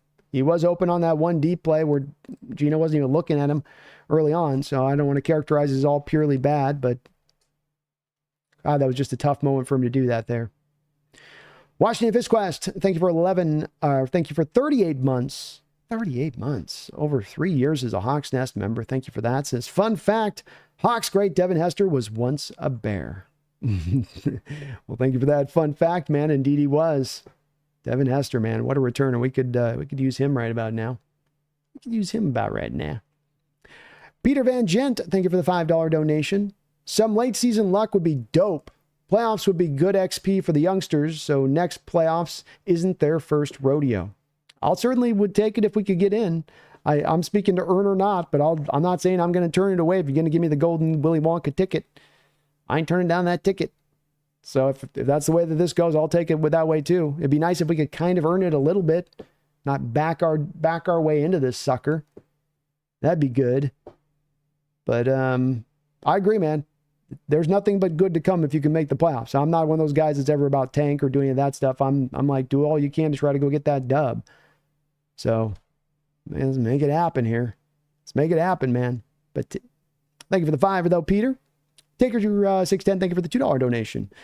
When a movable object meets a stoppable force.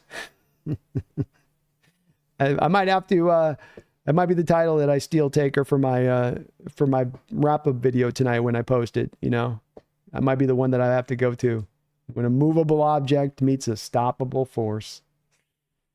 We usually hear it the other way, but not this eve, huh? Not this eve. What happens when neither side wants it bad enough? Does neither get it? Is this how we end up in a tie? I feel like this is how we end up in a tie.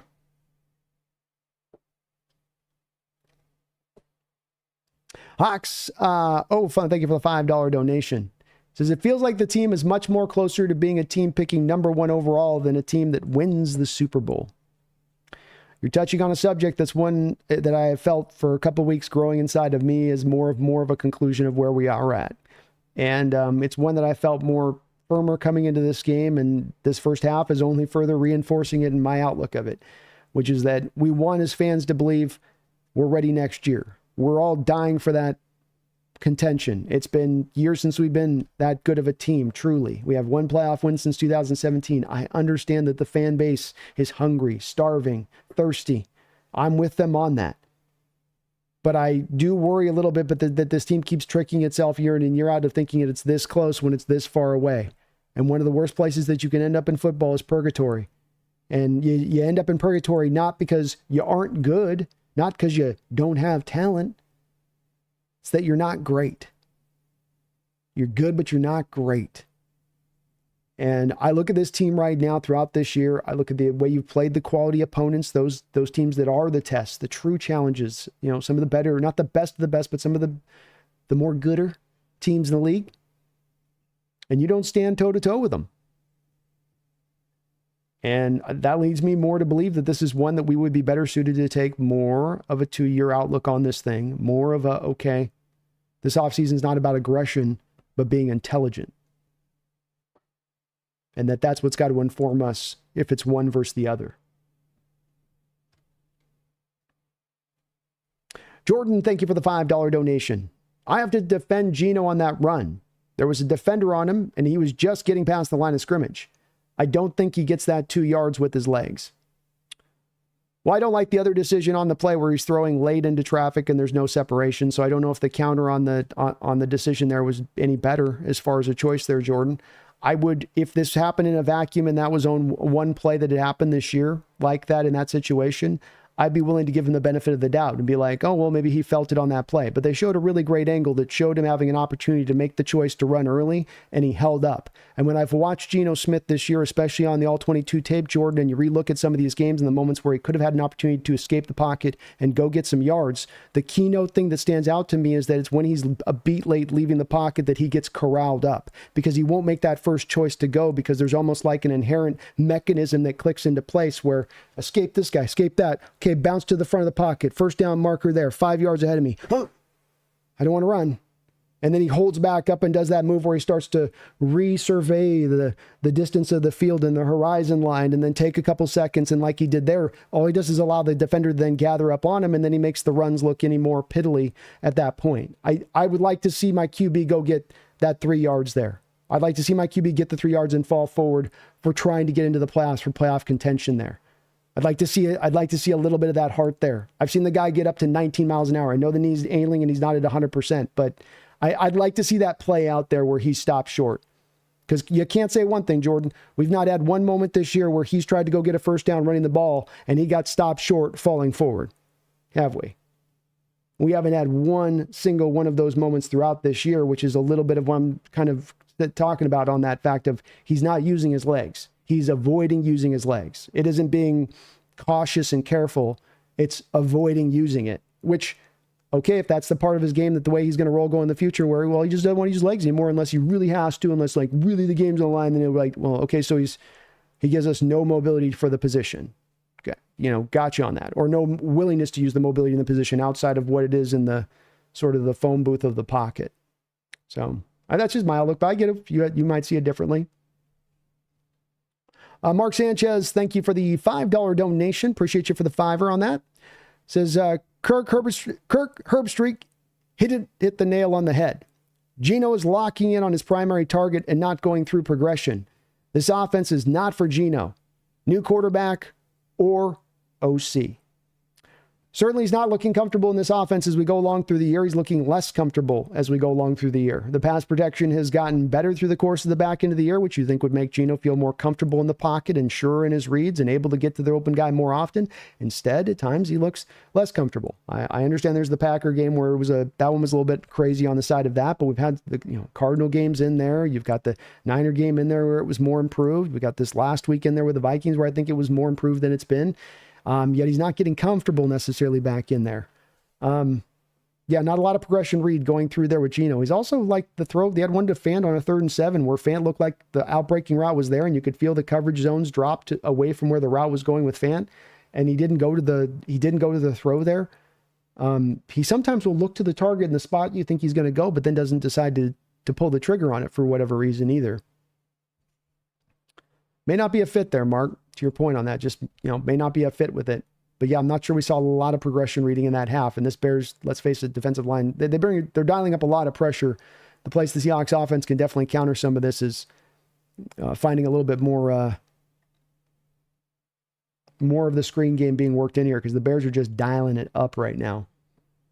They're going for broke. They're definitely calling the game like, we don't care if you hit us up over the top on stuff. So probably want to find an adjustment there from Grubb's standpoint on this as well. But I'm seeing the same thing in that half from Geno especially, and lately probably. Phobia, thank you for the $5 donation. Has Geno ever heard of throwing the ball out of bounds? Not a move that he likes to do, Phobia. Yeah, good on your spot to notice that. That's part of his game that is not a big part of his game. I don't know if it's to keep the completion percentage up, because sometimes that used to be the old thing with like Rodgers back in Green Bay was he wouldn't throw the ball away because he wanted to keep the comp pressure up, so you just take the sack instead at times. Nice coverage unit here to start out the half, but definitely a thing that Geno could stand to learn at times and moments when he's making an error throw or just taking a bad sack. Just find the throw out of bounds, break out, throw it away. Throw it away is okay sometimes. That's an all right way to go.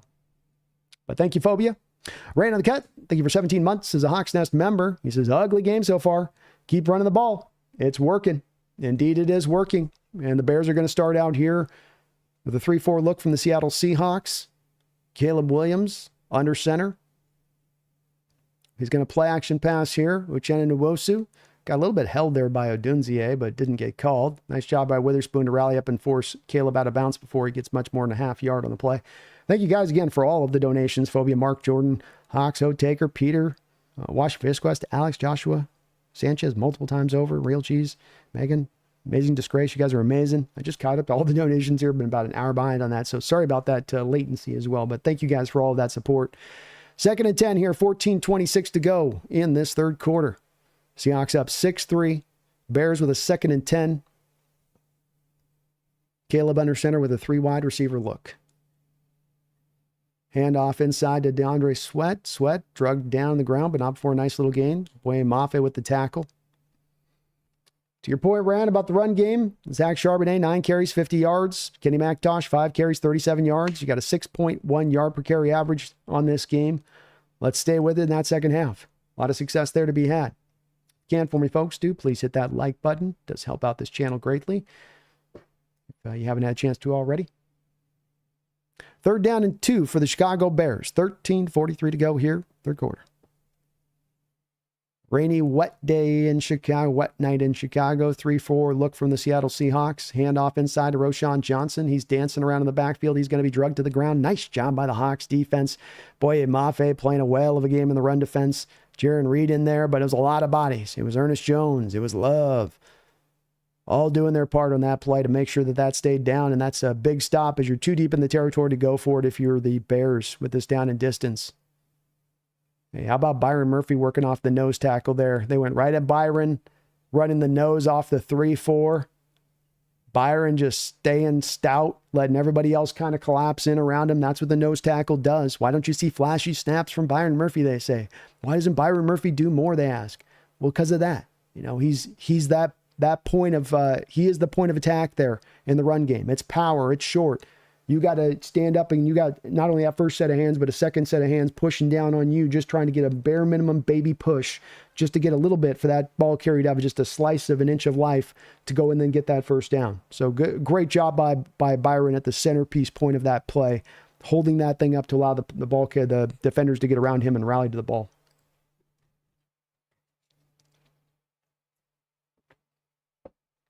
All right, offense, let's get out on this field. The rain is really falling too. I mean, it looks like it's coming down now and kind of just sheets. All the more reason to stay with the run game in the second half. First down and 10. 3 wide receiver look from the Seattle Seahawks. Geno under center.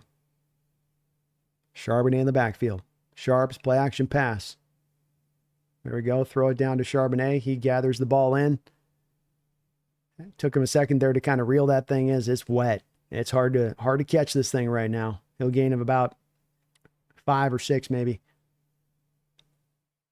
little bit of a hurry up here from the Seahawks.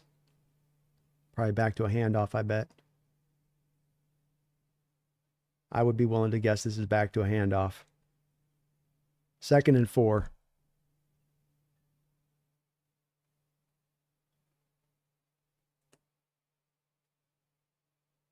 Yep, it's a handoff.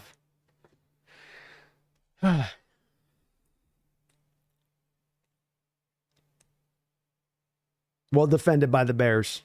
I see what Geno's trying to do there. You really would like to just be able to go right to the handoff up at the snap, like right up, snap it, go. You give that time to the Bears to kind of assess as much as the Seahawks offense is assessing there. The Bears had time to kind of assess, and then you're moving guys around off the adjustment. It's not just going right to the run game. And the Bears had time to kind of figure out where you were going with that. Kind of telegraphed it a little bit there. 3rd and 5. Bears threatening a pressure look here. Drop out of it. Geno. Scrapes by. Geno. Goes and gets the first down. Geno still on his feet and gets the first down using his legs. Let's go, Geno. Nice job. Let's go. So the knee's good, right? We're good on that. Like the knee's good. Yeah, he's not, it's hurting, but he can do that.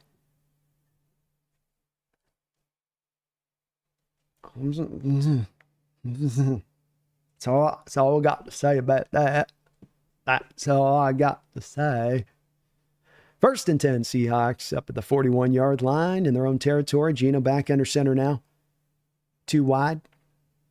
Handoff inside to Charbonnet. Penetration in the backfield. Charbonnet's got a route around it and manages to get himself upfield for maybe about a gain of 1 or 2. Hard to do much once you got that penetration. There was a second defender kind of hanging in the hole once he got past the first too. So nice run there by Charbonnet, who continues to have a really good night. Not a big gain, but a good run. Yeah, they'll give him a 2 there. Really where you like to be on these rainy days and these kind of halves like this is to stay ahead of the sticks as much as you can. Even these 2-yard gains, 3-yard gains. Pitch play out wide here to Charbonnet. Stays inside there. Good job fighting. He's going to get drugged down, but not before a nice little gain of 4 or 5. Just like this, getting yourself into those 3rd and makeable spots. It's going to be hard to get the 3rd and 7, the 3rd and 8s, the 3rd and 9s in this weather. You got to have a quarterback throwing with some velocity through this rain, and he might be able to get it to the spot, but it's going to be hard to make those catches from the receiver's standpoint when the rain's coming down this hard. And so you really want to stay in more of those third and shorts if you have to be, 3rd and 3, 3rd and 4s, where it's just a throw to the flat, a throw quickly inside to Noah Fant on an in-breaking route, that type of thing. Geno and shotgun, 4 wide. He's looking, he's under pressure. He's going to be sacked and fumbled. And the ball looks like Seahawks got it back.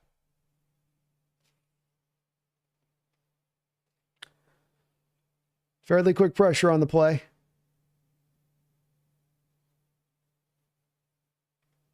Although Atimi was able to jump back on it.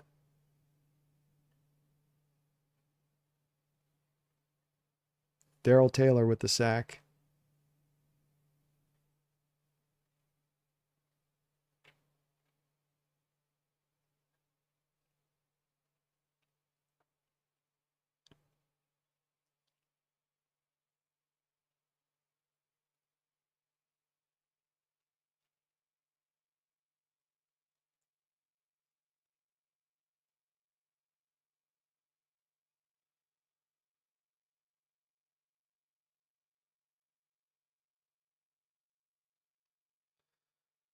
Dixon punts this down to about the 18-yard line where the Bears will take over. 8:13 to go.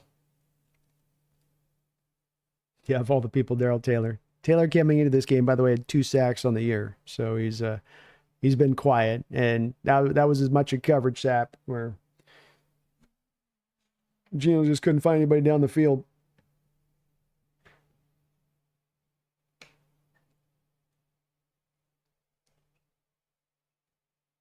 Yeah, Taylor's coming into this game. This is 4th tackle of the game. He's definitely trying to enact a little revenge. Revenge is on a dish best served cold.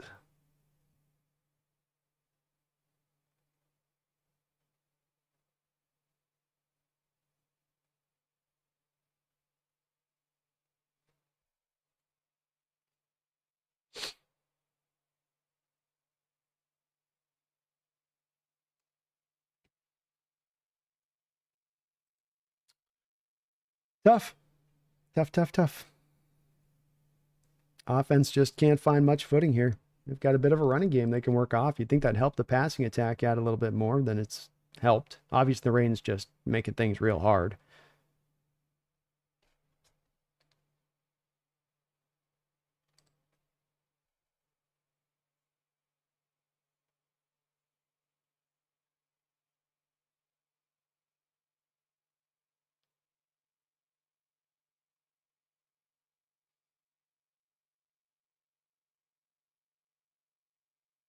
Defensively, you got it working pretty well here. The only thing Bears have been able to really do against you here is the DJ Moore bubble screens have been about all that's gotten you, and you've got to figure the Bears are going to really lean into that screen game.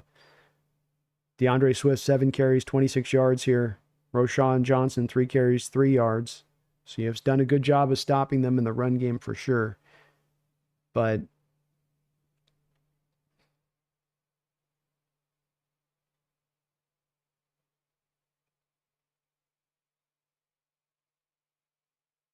see if the Bears get a little tricky with this too. They've got to be frustrated with their offensive day, and they might be starting to go a little bit more with something outside of the bag.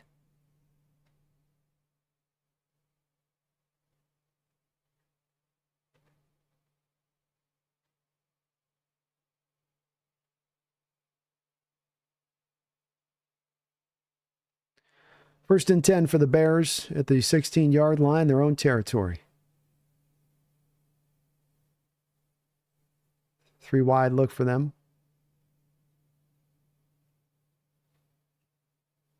DeAndre Swift with the run. He's going to get about 3 yards on the carry on a little outside zone there. Clock will roll beneath 8 minutes here in the 3rd quarter. Seahawks up 6-3.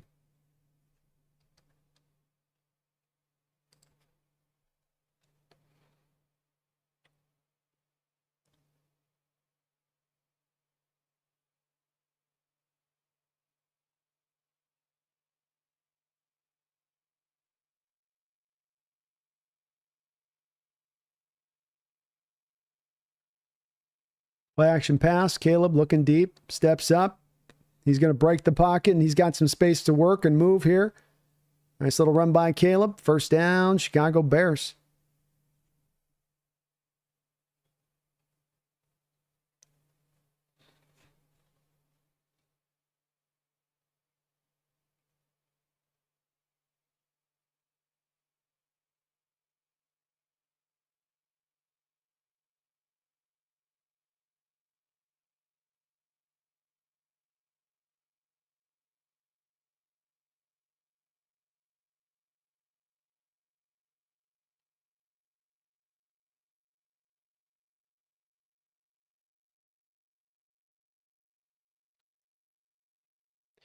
Screenplay here out to Swift. Swift brought down to the ground by Dion. Nice job by Witherspoon. He snuffed that out, coming out of nowhere, flashing off screen. Third tackle for loss in this game for Witherspoon. I don't know if they get credit on the play as a tackle for loss. Yeah, they give him the tackle for loss. 3 TFLs today for him. Wow, just lightning up there. He was a flash on the play. Just zzz. Second down, 11. Smart by the Hawks defense. Be ready for that screenplay, and they were. 5-man pressure look from the Hawks. Drop out of this. Come with the 4. Throw it out to Keenan Allen for a very short 2-yard gain on a little out route. Man, he ran that tight. You know? He ran that out route like that, if you know what I'm saying. You know what I mean? Tight.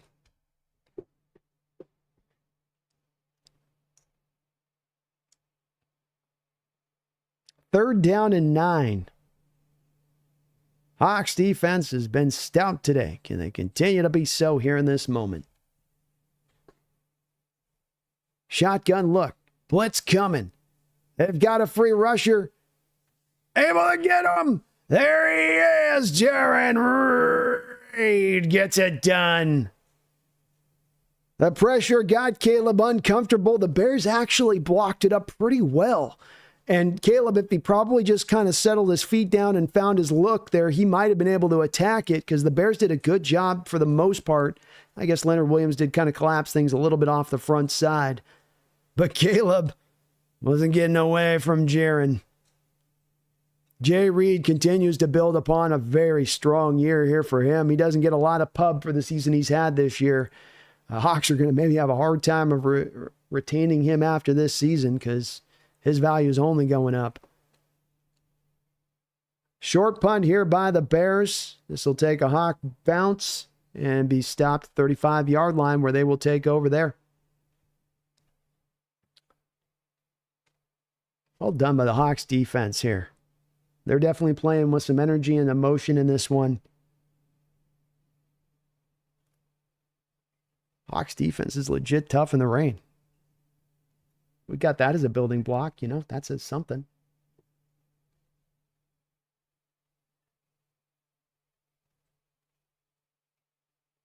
That's something. Touchdown drive here from the offense, and you feel like even early on here, you put this thing away. This is like the 16-6 game against the Cardinals. One touchdown drive. And you probably put this thing away. Yeah, shout out to the Rick Rude dance there from Jaron. Let's go. Classic.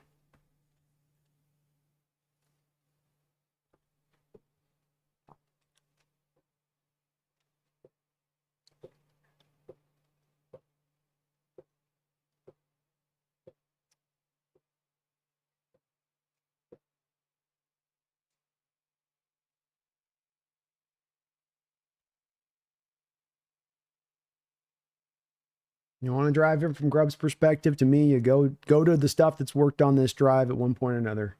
Hit him with the gap stuff in the run game. Hit him with the tunnel screen stuff. That has, by the way, worked the one time you went to it tonight. Go back to that. Maybe get some easy throws here with Gino.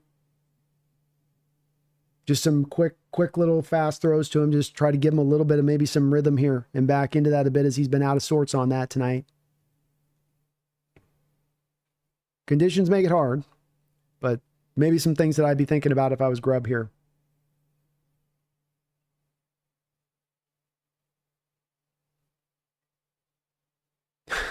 This graphic, oh my God. What is this graphic? Jesus.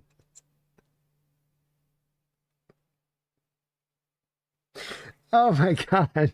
That Baracel graphic that's wrong. That's so wrong on so many levels. Oh my God. I'm glad they didn't do that to the Seahawks.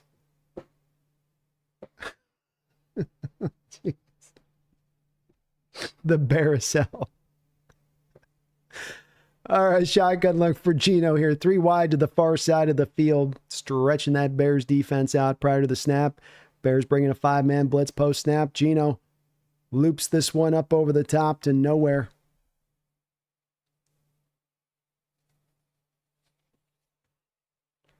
It's not an easy throw. It's not an easily scripted throw. That's a toughly scripted throw. Just nobody getting open, I guess. Nobody getting open. A lot of watching. Watching. 2nd down and 10. And off inside to McIntosh. McIntosh bangs his head forward for a gain of about 2, maybe 3 yards. 2.5. 4:18 to go on the clock here in the third quarter.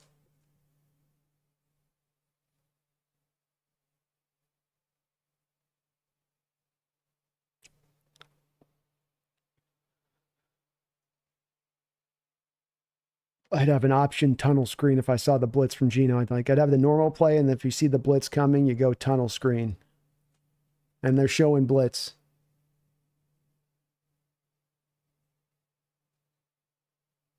And he checked to something. Boy, Jackson Smith-Njigba comes back for the ball and makes the catch. Ball comes out, but it's the ground causing the fumble. Well, I said earlier in this game, too, Tyler Lockett had a great play in this game where he came back to the throw. Come back as a receiver. You don't just run your route and sit down. You've got to come back and work your way back to the ball because that's what... Yeah, he's touched, right? He's touched there. Whew. 1st down and 10. Great job, Jackson, coming back to the ball, though. Quick snap here by the Hawks. We've got a flag probably on Seattle here, I'm guessing. Pre-snap penalties. Pre-snap penalties, man. Yeesh. Dude, just 2 steps forward, and then one's always got to go back. Yeah. Seahawks got to lead the league in penalties this year, right? We're number 2 if we're not number 1. 1st and 15.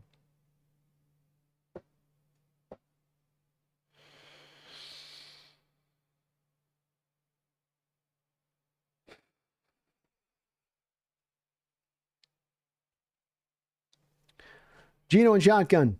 3 wide. Handoff inside. McIntosh. He's going to run strong. Nice job by McIntosh. Little 5-yard gain there. Gets back to penalty yards.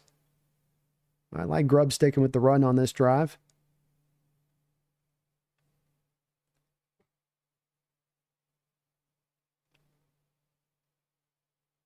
Geno's going to run a little bit of a hurry-up concept here. 2nd and 9. They'll give him 6 on the play. I know. 3 wide, far side of the field. Jackson to the short side. McIntosh in the backfield right next to Geno here. Geno's going to get the play into the right spot. Probably another run. No? Throws it out to Farrell Brown out here in the flat. Farrell fighting forward.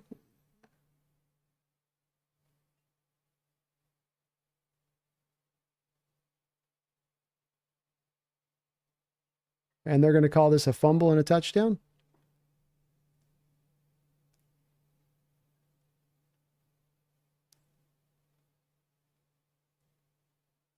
the clock's running in Chicago right now, even though he just scored, I think, the touchdown, but let's see if he fumbled or not.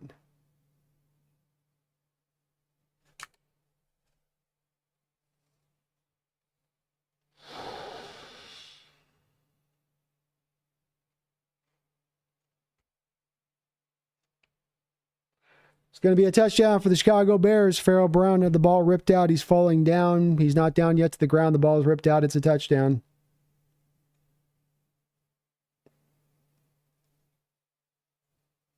Lifeless outside of the running backs in this game. Charbonnet, McIntosh brought it, but Seahawks offense.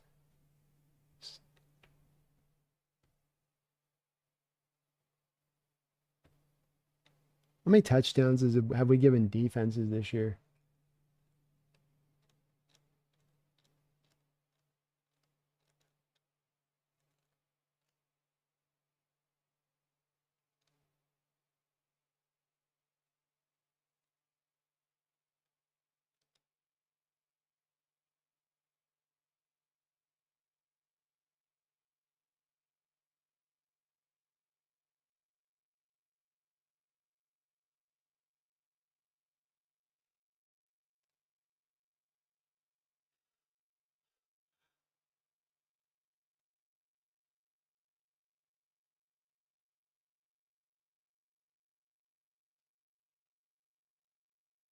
So I guess they're not going to call it a touchdown now?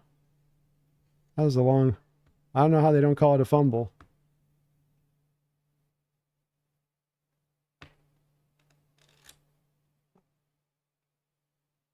I don't know how they don't call it a fumble. I mean, he was not down. I can't hear there's a whistle blown. That's one thing, but he's not down. The ball's out.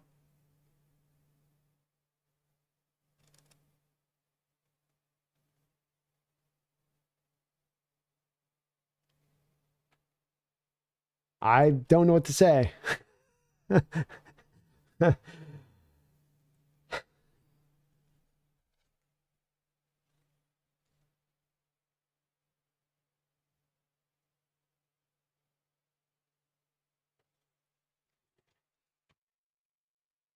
What a tough game, man. Guard Knight, thank you for 25 months, over 2 years as a Hawks Nest member. Says, what would ravishing Rick Rude call the Bears fans?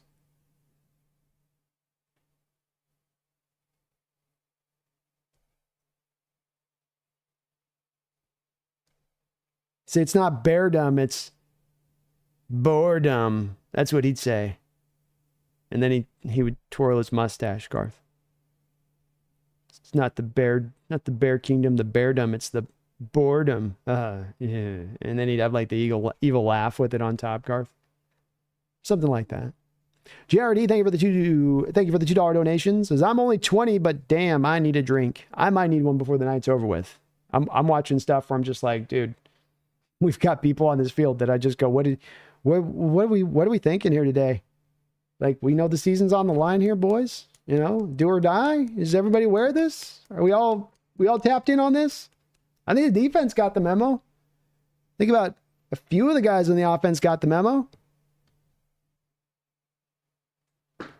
I know it's a short week. I do. And that's going to hold things back. We're deep in the season. Yeah. The excuses are running weak a little bit. But, you know, I may be doing straight shots from the bottle here in about another 5 minutes of this. David Arvizo, thank you for subscribing to the channel. Appreciate you, David. JRD again, thank you for that $2 donation. Very kind of you. Motive, thank you for the $2 donation. Says, no whistle blew. Why did Locke stop it? Oh, my God. If there's no whistle there, I don't know how they look at the replay and say that that's not a fumble there. He's not down. He's still falling to the ground and the ball's ripped free. I'm a little confused on that one. I don't have a reason or excuse on that one as to what was exactly going on there. Or are they going to give them the ball back, but it's at the spot, I guess? So they do get the fumble, but it's just at the actual spot where it's at? Okay, gotcha. Bubble screen throw out to Keenan Allen for about 4 yards. Jordan, thank you for the $5 donation. Says, where is the DK slant or comeback route the defenses can't guard? They haven't called on it very much, have they, Jordan? And you haven't done much to make DK a centerpiece point of this offense since he's come back from the injury, and it's been more of the same of that today. There doesn't seem to be a very much of a functional plan to try to get him the ball. Read option keeper here for Caleb Williams. He's going to try to get this to the first down. Love rallies up and forces him out of bounds just short of the first down marker. So I think it's a question you ask, Jordan, that other people have asked me too in the chat. I think it's well put and well wondered of why we don't see more of some onus in here and just some plays that you can see that are scripted to get him in the ball with some reasonable success, like a short drag route across the field, for instance. Where's that play gone? But I agree with you. The bread and butter, the comebacks, the slants that he's always been able at times to get open on at will, they've been kind of missing. Dropping back throw here is Caleb, 3rd and 1. Catch, completion, first down. Keenan Allen, short completion, but it gets the job done on first down. Don Mata, thank you for the $5 donation. Thank you. Appreciate that, Don. This team is not close to a Super Bowl. Who's the leader in this team? Geno and DK need to go. Grubb needs to go. Fresh start on offense, please. Well said. I'll cover back into your comment just a sec here. He's got an empty look, blitz look from the Hawks.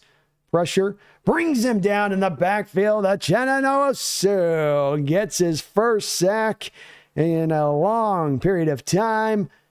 Hawks bringing a nice little blitz there on Caleb. Caught him unaware.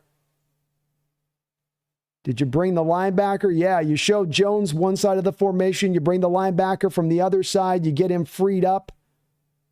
The tackle tries to adjust on the fly and sort of block both 2 and 1 and can't get either. Don, you echo what I said a lot of about the last probably week in looking at this team and having a time now to say, okay, I'm not in a place where I go, I've got all this much more of the season to think about. Let's let more of the year play out. Let's let the final year conclude to see where it all lands. We're getting to the final point of the year. There are no more games. There is no more time. This team and what it's been, and if there's been a certain theme to it, has been what they've been. And my assessment continues to land as I walked into this game and continues to be affirmed by this game that the team is not close to a Super Bowl contender.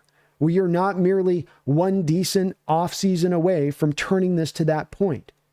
You could have a miracle offseason. Can it be done? Yeah, it can be done. You know me with this, Don. I never like to count on the anomalies, and I never like to count on the miracles. I want to count on intelligence and smarts to get you there. Then you don't necessarily need miracles. They're nice if they happen. And to me, I look at that and say, if I think about this intelligently and I want to be that in this approach, then I say, if we're not close, then how do we intelligently build it to get it there? There's no guarantee in the way you build it to get there, but how can we get this built in the right fashion to draw it in that spot? And that to me, whether it's the guys you mentioned in your donation, whoever it may be, you've got to have everybody in play and that everybody's got to be considered in alignment on this one. You got to go down the marching bump, bump, bump, bump, bump. Everybody. That there are no sacred cows, I'd like to say. There are no guy, well, that's you put a don't even think about it kind of thing. No, I'm going to look at everybody across the board on this thing to try to assess what is the right move to be made as we go into the future to get this thing turned in the right direction. No matter how hard that might be to take some pain this off season for the pleasure of tomorrow. That's the way I would put it, Don. But thank you for the donation. Mumbles, thank you for the $10 donation. Says, never liked Pharaoh Brown since I saw him on the field. I don't think there's been anything better than meh when he touches the ball mixed with terrible crap like this. FFs. Yeah, I'm in a bit of wonderment on a play like that too, where you're on a 3rd and 8. Wasn't that where the play was at? Like we've got some yards to go get. We're going to throw a little short pop pass to Pharaoh Brown, and we're going to trust the yak ability of Pharaoh Brown in space. Really? That's our approach. That's success right there. Like with DK Metcalf, JSN, Noah Fant. You had Noah Fant this game to catch and go get himself third. I could think he'd do it. Pharaoh Brown is a blocking tight end who you look to target on 3rd and long. When I talk about some of the stuff being unintelligent in this game from the players and some of the conceptual stuff you see run, that's kind of some of what I mean by that. Why? Why is that the one you got to go to in your playbook versus all of this other stuff that you have potentially readily available to utilize? I don't know. I don't have a good explanation for it, Mumbles. I thank you for the $10 donation. Very, very kind of you, but befuddles. Woo, nice job. Uchenna Nwosu back-to-back plays on 2nd and 24, getting his hands up, Can't get there with the pass rush, jumps up and knocks the ball down. Well done by Uchenna. 3rd down and 24 here for the Chicago Bears is the Seattle Seahawks defense. No doubt about their play today and what they've done. They're fighting their butt off. They want to get in the playoffs. They're trying to do everything they can. MJ Seahawk, thank you for the $5 donation. My offseason cut list is growing every game. Amen. 4 wide. Running back goes in motion to make it 5 wide. Seahawks rushing 3. Little short pass underneath here to DJ Moore. He's trying to dance around and find a hole. Can't find it. Devin Witherspoon there says, I got this. Takes him down. That'll be a nice 3rd down stop for the Hawks defense, who keeps giving their offense many an opportunity to figure this out. And MJ, the more the year goes on for me too, the more that I'm in a bit of that same kind of spot on this, where I just go, the deeper we get in the season, the further we do seem, back to Don's point on this, just below in his donation, the farther we feel away from this, the more willing you are, if not to cut, just to be willing to, how do we balance this right to get the right stuff in-house that's going to make this work, to get the synergy, to find the leaders in the house that'll make it go. I do think, Don, to your question of leaders, I think that there are leaders on this defense. That's why you see them playing a game like this. I think Jaron Reed's a leader. I think Leonard Williams is a leader. I think Love is a leader. I don't know if we've got as many of those guys on the offense right now. I think that there's more of that question, especially to that side of the ball as it stands. But MJ Seahawk, thank you for the $5 donation, and well said on your part. I think cut, trade, get the guys in-house that are going to make this thing work, and some of it's about getting the right dynamic in-house and all that means. Mumbles, thank you for 25 months as a Hawks Nest member, over 2 years as a Hawks Nest member here. I really appreciate you for that. Fire Grub, get better offensive linemen, minimum. Thank God for the D. Well, the D is going to give us a nice silver lining as we go into the future of this offseason. Whether we're close, whether we're far, you do have a defense that's rounded into shape overall throughout the course of this year. He certainly has improved upon them from where they were last year under Coach Carroll, and there's a lot to build upon on this defense. As I just said a second ago, like the leaders that I think that you have on this D that you can lean back on as we go into the future. So there is something there. There's some stuff to work with there. But when it does come to grub, when it comes to the offensive line, these are going to be, I think, the two main at the head of the considerations of John Schneider as he heads into the offseason, and McDonald as well, for what they want to do, how they want to go about this. Thank you, though, Mumbles. And thank you for that donation below. Jordan, thanks for the $5 donation. He says, I don't know if anyone saw Knight being this good in year 1. No. I don't know. Even the people that were the highest on him, I think, would have told you, Jordan, that he was going to need to probably have about a year to kind of figure out where he was going to land as a player, that there was upside, and he's got the physical size that you really like for the position that's sometimes missing on some of these players coming out in the drafts. And so you go, okay, I got a developmental guy that can long-term maybe round into shape for us. But he has been more than that. And he has been an above-average outside linebacker for you as a rookie. And his upside and where he can go as a player, I ain't saying it's necessarily star kind of power, but you see and feel the impact of a guy like Dre Greenlaw from the will linebacker position in that defense and what that can be like when you have a player like that. Not necessarily your Mike, but your Will. And couldn't he be a similar kind of guy in the way he helps to impact this defense into the future, providing that kind of impact from a position that's sometimes a bit forgotten about. Everyone, Jordan, thinks about the Mikes and loves their middle linebackers, but the Wills don't get a lot of acclaim. Talked to Chad Brown about this, of course, where you've had only really one will linebacker that's gone to the Hall of Fame in about the last 30 years. It's not always an appreciative position, but we know that this is a linebacker run defense in a lot of ways, and you need those linebackers rolling hard to make this defense run right. And he seems to be one of those guys that can be in there, and him and the chemistry between Jones seems to be very well suited between them as well, if I might add on to that too, Jordan. All right, Gino and company come out here 3 wide to start this out. Gino under center.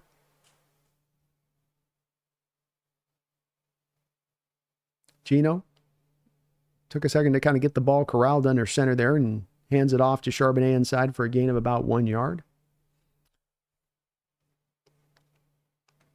Phobia, thank you for the $5 donation. He says, do you think McDonald needs to understand an offensive perspective?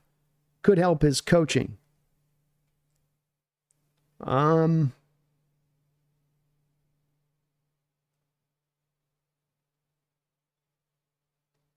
That's kind of a deep question, Phobia. I mean, it's you guys are asking the deep ones today. I mean, these are ones that we could spend probably almost a whole show of about an hour and a half turning over how to go through that. Boy. Oluwatimi snaps are progressively getting lower and lower and lower out of shotgun to Geno Smith in this game. God, can any part of the offense just everything's all over the it freaking is just flapping all over the place. Just holy hell. Snap the ball right. Damn center. Can you snap it correctly? Is that too much to ask for you, professional who's been doing this for 15 freaking years? Snap it. No, I'm going to put it in his toes. Connor Williams the same way.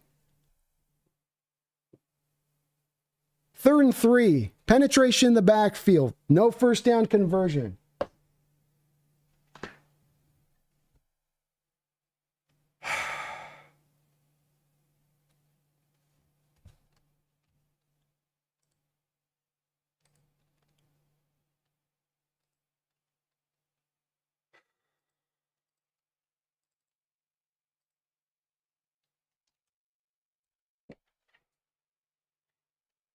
Offense is ass.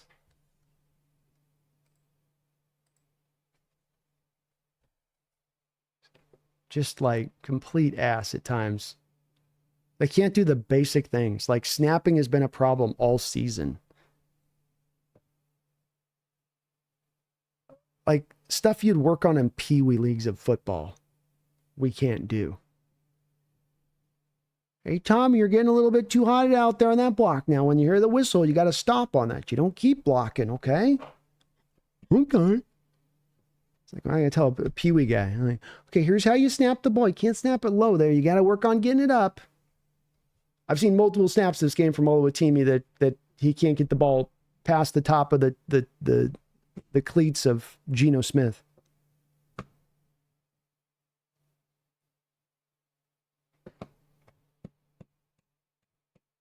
So Phobia, look, this is a question which would be one that on a few of these that I think we would be best unpacked to try to do this on one of the live stream shows because it deserves to be spoken about more in depth than I can kind of give it right now in the moment. You know what I mean? So I'll try to give it as much as I can to the degree of it moment, but I'd really love to be able to get into this more to a deeper, because it is such a deep question. You are only as good as the guy counter to you to a degree and how you run your defense out there on the practice field, and having a guy that is the best of his game and challenging your defense in that same way, practice in and practice out, versus having a guy that's learning the ropes and who may be in over his head and who may be having to just try to kind of figure it out and is just trying to look for any port in a storm that'll be where his ship is not going to take on water. Well, maybe that guy's not testing your defense out as well. But the thing you could also say is that he's a really smart mind, and he's proven to be very defensively close to what I would say is brilliant on this Phobia, where he hasn't seemingly required that offensive mind. Harbaugh's not some next level offensive mind out there at Michigan that was really pushing him. The offense there under Mark Roman, the same kind of offense that was there for a lot of the time period there with the Ravens, I believe, or even the new offense, wasn't exactly, I think, necessarily testing him. Lamar's definitely a huge test, but it's not like they were running some hugely diversified kind of offense that was testing him on all fronts in the way maybe a more capable, fully competent offensive coordinator could be. So it's a question I'm a bit drawn by on both sides of this one, where I just don't really know to the answer on your question on that. Could it help? Sure, it could help to a degree. Doesn't McDonald need it to be a better coach? Does he need it to get to his upside as a coach? I don't know if I quite get into that because of that track record of being good, absent having to necessarily have that true next level kind of test opposite of him as an offensive mind. That would be my general outlook on it. Can't hurt, but I don't know if it would be a necessity to have, I'd say. Jeffrey Thistle, thank you for the $5 donation. You guys are coming with the donos hot and heavy tonight, and I thank you guys for all of that support to the channel. You guys were amazing as always. Every live stream I go, folks, I get the love. I get the love every single time, no doubt about it. Thank you for that. Get your donation in just 1 second here. We've got an under center look here from Caleb Williams on first down. Handoff inside, nice run up the hole, big old hole there for an 8-yard gain. Whoo, you guys are cooking tonight. At least I got some chores done in this boring-ass game. You hate to see them abandon the successful running game yet again so early in this game. Yeah, I mean, they got 23 carries in the game to 20 throws. Is there more room to run even more so? Maybe a little bit. First down carry here to Swift. Maybe you could run a little bit more. They're just not really executing much in the passing attack at all, to be honest with you. Even at a base level, I would say, in this game. But this is one of the rare games we've seen this year where you are running more than you're passing. They're going 3rd and inches. I thought he got the first, but they're going to say 3rd inches on this one. 10:48 to go in this football game. Caleb under center. This has got to be a fullback dive, huh? Yep. Oh, Roshan was stopped off in the backfield there, but he was able to keep his feet moving and found an open hole and busted forward for a first down. But Jeffrey, this has not been an exciting game. To your point on that, I would agree with you there, man. At least you got something productive done. At least you got something productive. I can't speak tonight, folks. Holy shoot!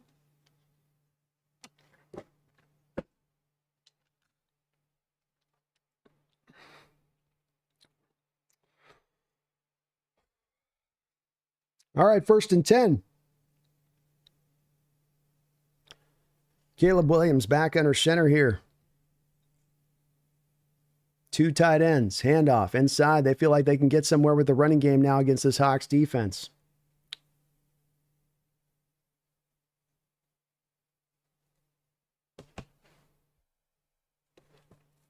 Leonard Williams remaining on the sideline, probably getting a blow here, maybe potentially, but yeah, they get him back out there. Glad you're being productive there, Jeffrey. V-Ray, thank you for 36 months, 3 years as a Hawks Nest member. I appreciate you for that. V-Ray, very, very kind of you for that long-time support of the channel. Grub has me missing Shane Waldron right now. And please, can we get out of shotgun? Stop telegraphing everything. Boy, the attack has been weird to watch today.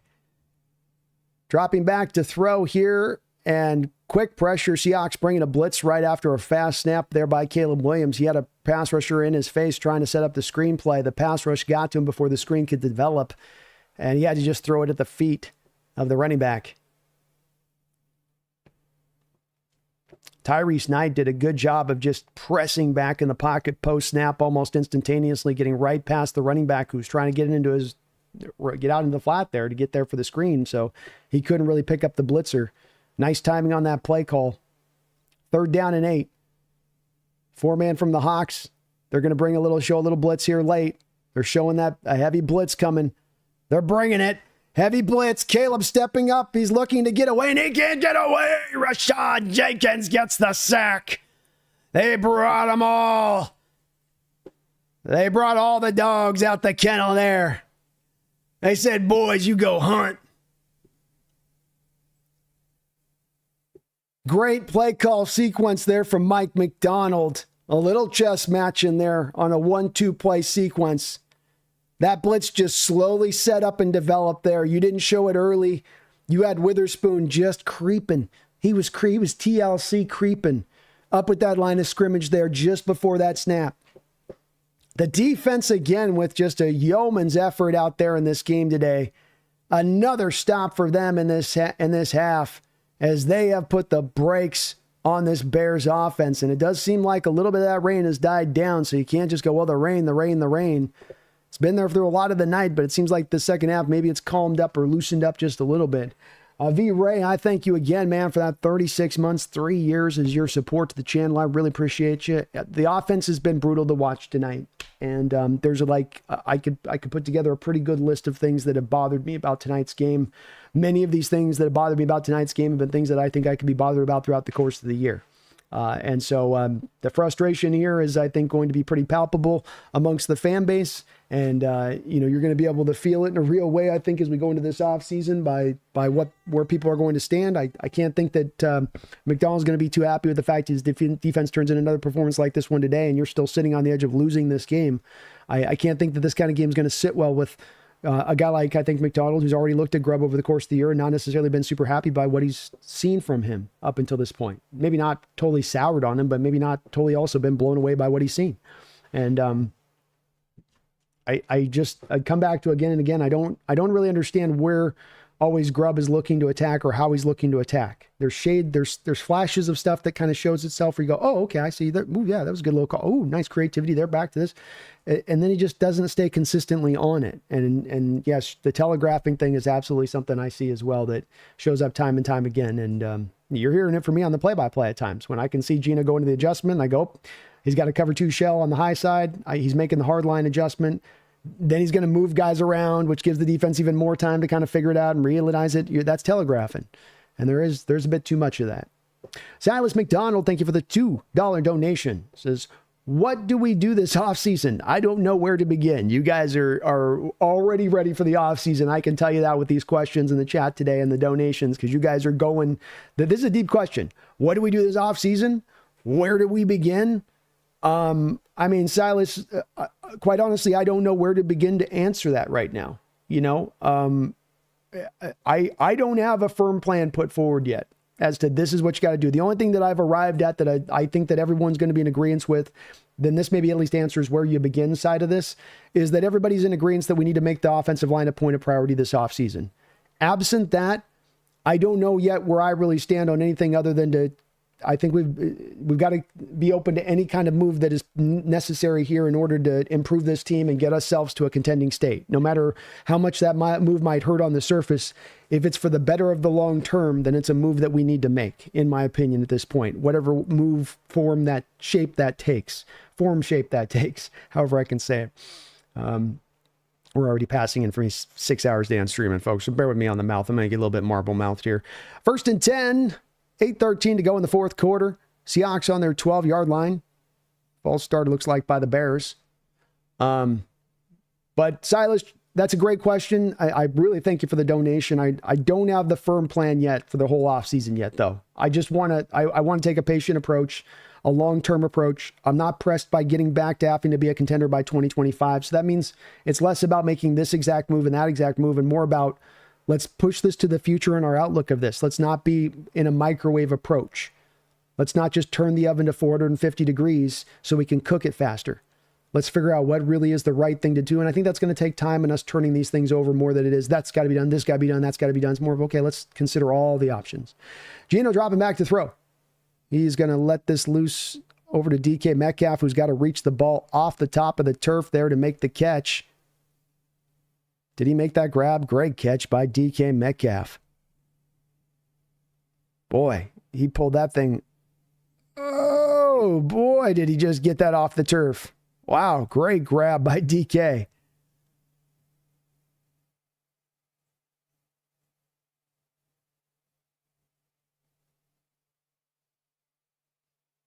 I think he landed right back on that same knee that's been problematic for him, too. 1st down and 10.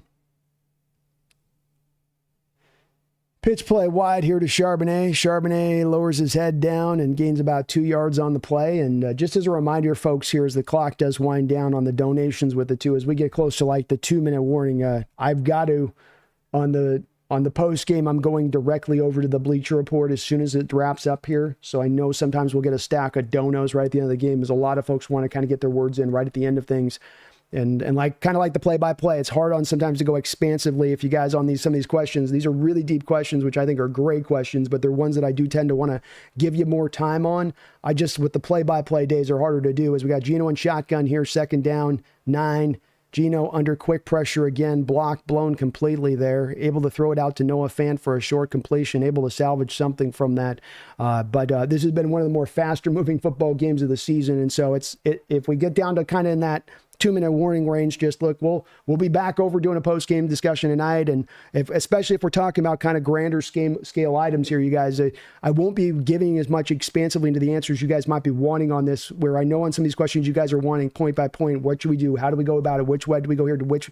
And so those are more questions we're going to have to kind of hit on kind of the long live stream shows we do at 5, 6, 7 hours. And that's why those things go as long as they do, of course. But I'll try to get more into it as we get into this offseason with more of that firmer plan. Just patience, I think, is the key here. Geno in shotgun, 3rd and 6, dropping back to throw. He's going to throw this out to the flat to Charbonnet. Charbonnet takes a second to gather the ball in.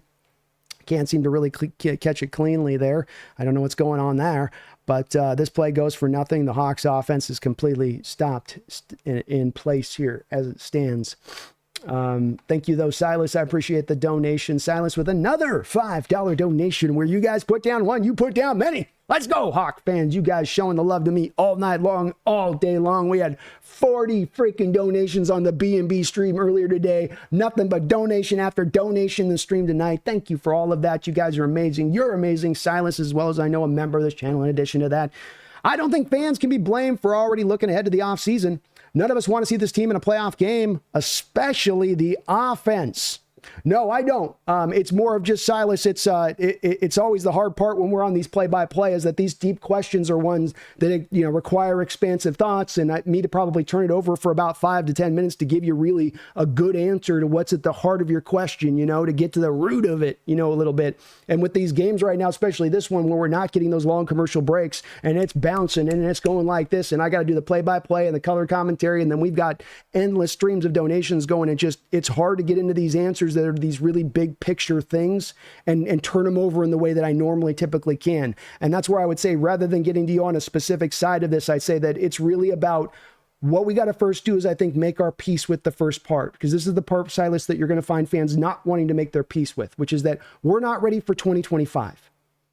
Let's all put our car in park. Let's sit back. Let's take a deep breath. Let's look at this team and make that realization and not get emotional about it, not get then the secondary emotion we get off that is that all of us sudden get pissed off. I'm so mad.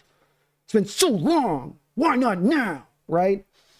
We got to be patient, though, with it. And we got to let it go. Hey, this is going to take time. So it's no small thing to first say, Silas, that before you go to what move here, what move there, what move, this is going to be not a one-year fix. This is going to take us some time to get where we're trying to go.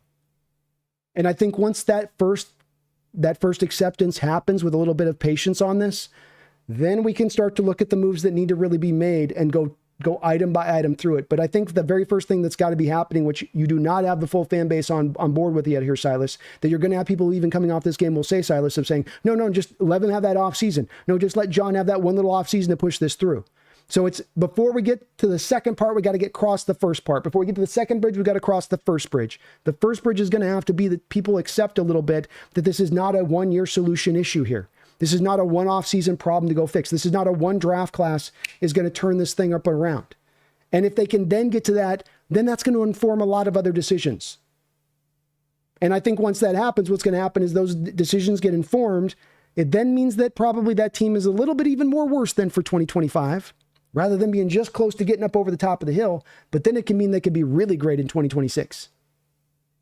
So I think that's really at the key more than an individual move or an individual coach gets fired or this happens there. It's that understanding of patience that needs to be applied for what we're looking at on the field and where it truly is at right now. That's just my opinion on it, of course, Silas. I know others will disagree with it, but I think you'll find that'll be that first bridge before we can get to the second bridge of exact and detail driven and who's the guy and who's the coach. And I think it'll be that first bridge, man, that's going to get hung up on, Silas, where it's like people don't want to cross that first bridge. They'll be like, no, we just need to do this. No, just get the offensive line fixed. It'll be fine. The defense was good at the end of the year. You saw that. Get the offensive line gelled. Everything else will work good from that. And I think that's that simplistic approach that I just don't think will quite work here. We've got 5:12 to go in this football game. Ball on the 11-yard line. Read option keeper here. I thank you again, Silas, for the donation. And oh my gosh, we've got a lot of donos stacking up here. Again, guys, I will try to, on all of these donations, get through these. Please do guys keep in mind, though, I've got to go to the Bleacher Report directly following the game. I've got to do play-by-play during the game. And so I can't get to the expansive stuff. And these questions go deep right now tonight. You guys are trying to really get in on some of the depths, which I get. Silas, to your point too, I get totally good going in this, but if I can't quite get to it, please just understand the surface of it. I get rushed here at the end of these games, these a bit where I just can't quite feel I catch up on it. We got a first down run here. It's going to go up the middle here for the Chicago Bears, and they are in. Let's see if I can somehow catch up on these donos. Be calm, see clearly. Thank you for the $2 donation. Says, what is this offense? I don't know. They are week 16. They don't have an identity. Grubb doesn't have any play calls that he can seemingly lean on over the course of the game to find some kind of success. This is supposed to be a chain moving kind of drive. We're 3-and-out city throughout the course of this game, throughout the course of this season. There's a lot of inconsistency. Certainly the offensive line is to blame for some of it. Caleb Williams out scrambling around here. He's going to find himself about 9 yards there, taken down after taking a pretty hard hit there at the end by Ernest Jones. But you ask a question I don't know about, Big Calm. Offense sucks, man. That's what it comes down to. It's not a very good offense. It's got no cohesion, not a particularly good offensive line. Doesn't work well, doesn't have stuff they can lean upon. There's a lot of talent. Talent's undeniable on this offense. There's some productivity from this offense, but it's just not a very consistent one. Be calm, see clearly another. Like I said, one person puts down. We get double, triple, quadruple donations from one person. I thank you guys for all of that support. A throw out wide here to Keenan Allen. And thank you, Big Calm, see clearly for another donation. We have DK, JSN, Lockett, Fant looks good. The line isn't too bad today. And we have 6 points. When I see Grubb, it's up. It's up. Get him, Big Calm. Get him, man. Again, I usually have an explanation for kind of stuff we're seeing. I don't really hear, man. I just think it kind of is what it is here, on it. So, man, thank you guys again. All these donations through. Boy, I'm not going to get through these at all here. All right, here we go. Shotgun look for Caleb Williams here. 3 wide, 4 wide here. Trips to the far side of the field.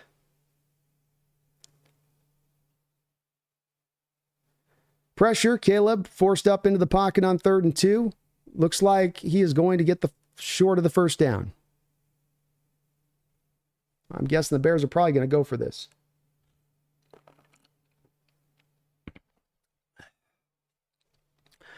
Sanchez, thank you for the $2 donation. Says, this game is what I would expect from the UFL. There you go. Mumbles, thank you for the $2 donation. Says, damn, I knew I should have bet the under. Laughing out loud. PGZ, thank you for the $5 donation. He says, total and utter embarrassment.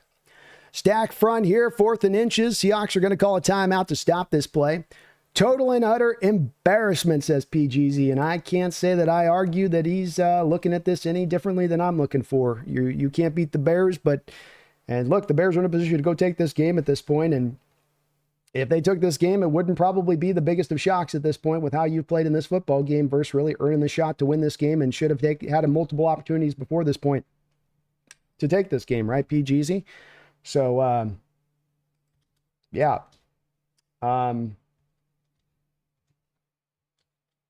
What's going on here?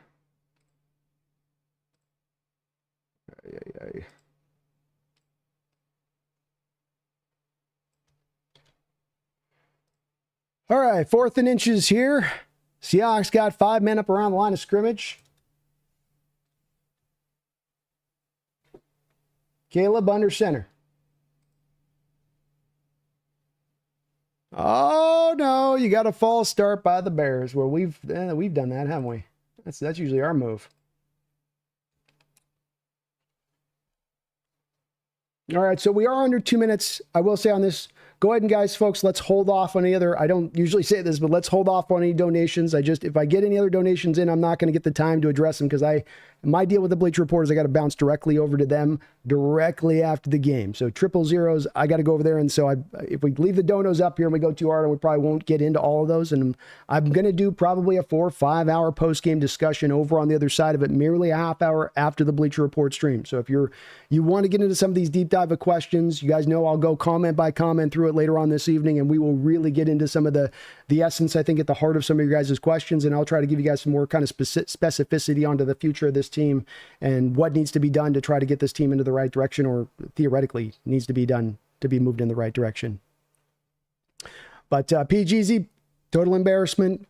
It's pretty tough. At least your defense has played a great game, but this Bears offense isn't exactly the greatest of tests, and your defense has the means to make it a long day at the office for a rookie with the stack fronts and the blitz game that you can kind of run at him to kind of discombobulate him in a way that you couldn't with a quarterback. Let's say they'd be like maybe a Jordan Love or a Sam Darnold, in the same way. But offense has been really hard to watch tonight. Mumbles, you should have bet the under, man. You thought they were going to score these offenses? Be calm, see clearly. Thank you for that double dip donation again. I think Grubb, there's been an argument to be made that he had to finish off strong here if he was gonna keep his job through this offseason. We'll see where it stands, and I wouldn't be shocked if he ends up keeping his job either, but I wouldn't be shocked if he was let go either. These kind of games are going to stand out, I'm sure, for McDonald when he looks over the tape and goes, what the hell were you doing? Stack box here from the Hawks, 4th and 5. Bears are going for it. Caleb rushed out of the pocket. He's going to throw it up top, and he's going to complete it with an insane throw. Wow. Caleb forced out of the pocket. Looked like he was just throwing up a prayer. Just loops it up over the top and somehow was able to fit the ball in.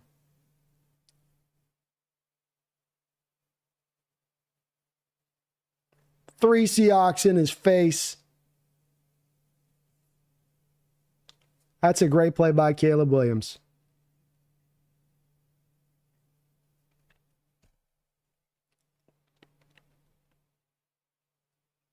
First and 10, 2:05 to go in this football game.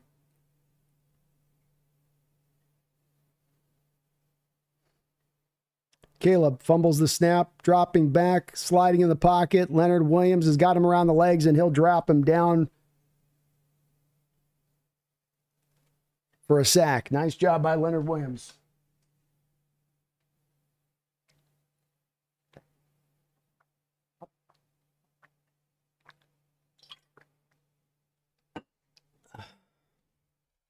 All right, that'll take us down to the 2-minute warning.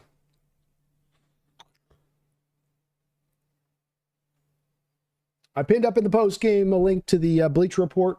We will be bouncing right over there for the post game. We'll be bouncing back over here probably about 9 o'clock or so for post game discussion. If you want to meet us back in here and kind of discuss on this, if you can stand it. I know this has been a tough game to watch. I wouldn't blame any of those who said I've seen enough here. I need to back it in. I do want to thank again all of the folks, and sorry if I didn't quite get sort of thorough to your guys' answers as I normally can on these kind of streams. Tonight has been just an insanely moving game. It just felt like it just flew by tonight. This one went really fast. So we'll definitely spend some time tonight with you guys if you're in there and try to get more into the depths of those kind of questions as we can out there. But I can sense the frustration from my fan base here today in the chat and in the donations. I get where it's coming from. I wouldn't push back against any of it. I expected a bit better performance in a game where, you know, you're watching, and I think if you didn't know that the Hawks had something on the line, you might say, looking at these two teams, there's two teams that are, you know, the defense has certainly had some life, I guess, but overall you've sort of go, well, it's two teams that just don't look like they're playing for a whole lot this time of year. The appearance of it, I'd say maybe a little bit, but I don't know. Embarrassing, frustrating, all of it. All of it. But you guys are not. You guys are always awesome, and I really thank you guys for all your support on the channel here. It's been an amazing year here at the Hawks Nest. We're going to get right around where our goals are at, looking to go, and tough year for the Seahawks, but it's been a great year here for the channel, and you guys are ever awesome. Everything you do for the channel. Hopefully we'll have some good news to report on this offseason. Hopefully we can find something to within the true optimism. And this team is on the right path. As dark as it may be, seeming in certain degrees on this team is on the right path in the long-term future. We all love the immediacy of next year for this to click in and happen, but I do think that the team, as much as people don't maybe want to hear that, is moving in the right direction in an overall fashion. There's just much more work left to be done than we had maybe hoped coming into the season or around middle of the year. And that's going to be frustrating. But it also doesn't mean that we're on the wrong path. We're not owned by bad ownership. You look at this Bears team with ownership by committee and what that causes and happen to them organizationally and how they have to work towards profit every year. We're in a good state. We're in a good space. Just got a lot of work to be done. 2nd and 15 for the Bears. 2 minutes to go in this football game. Both teams have 2 timeouts remaining. The Bears sit on the 44-yard line in their own territory, needing a field goal to tie. Caleb Williams drops back to pass. He's going to throw a bubble screen out here to DJ Moore. Moore makes the catch.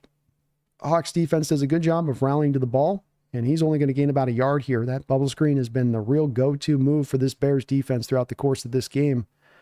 Oh, Caleb didn't even have the laces there. Nosu got his hand on it, was able to tip it, but just able to throw it through there. So 3rd and 14, 2 down territory here for the Bears. Probably going to just try to find a short throw here to make this into, I'm guessing, more of a 4th and makeable. Does Mike McDonald dial up a little bit of pressure here and try to No, stays with the 4-man fronts. 2 eye shell from the Hawks on the backside. A lot of time for Caleb. A lot of time for Caleb. He's got forever in the pocket. He's going to drift outside the pocket now and throw it. And it's going to be complete for a first down.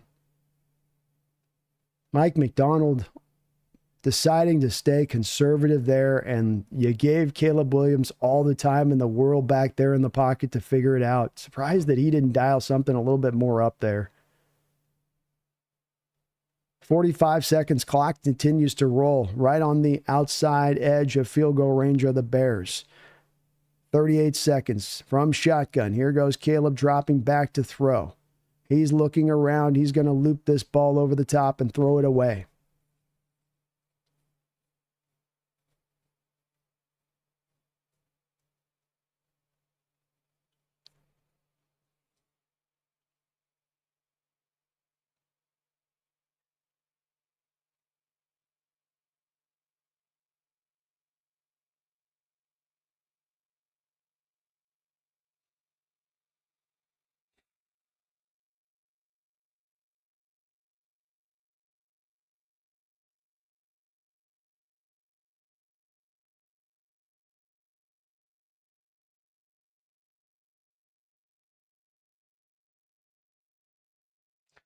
It's like the Bears are going to call a timeout here. They didn't like what they saw from the defense.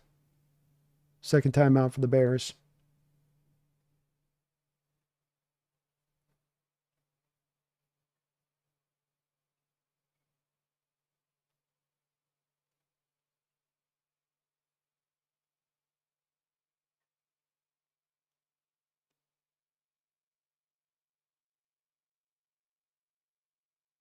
I'm muted. Am I muted right now, guys? I saw mute put in there.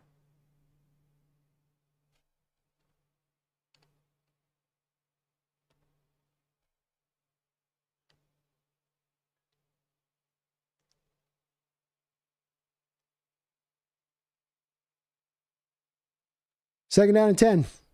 Shotgun look 3 wide here for Caleb. Seahawks bringing a blitz. Caleb's going to throw this ball up over the top. Just out past the arms of Odunzie. Not muted. Okay, sorry. I saw muted there. So you had put muted on. Thank you, guys. All right, third down and 10. I would guess that the Bears would try to just...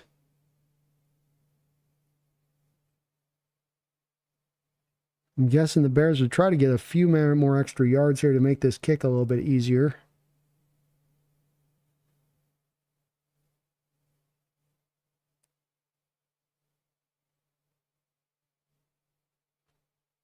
Be a 55, 60-yard kick almost. Caleb dropping back to throw. He's looking. He's going to throw this up over the top. Just threw it up over the top there, fourth down. The Bears are, I'm guessing, they're going to try a long field goal attempt or try to go for it on fourth down here. It's a long kick from where it's at, and especially in these conditions tonight. It doesn't look too windy, but career long is 55 yards. I think that this would be longer than that right now as it stands here for the Bears.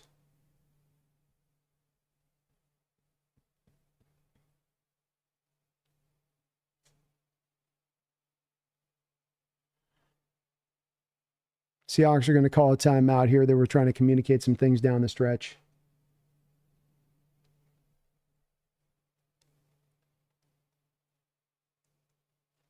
Please do, if you can, folks, hit that like button. If you haven't already, please get subbed on up to the channel. I'd really appreciate it. We're trying to get up over 20,000 subscribers today.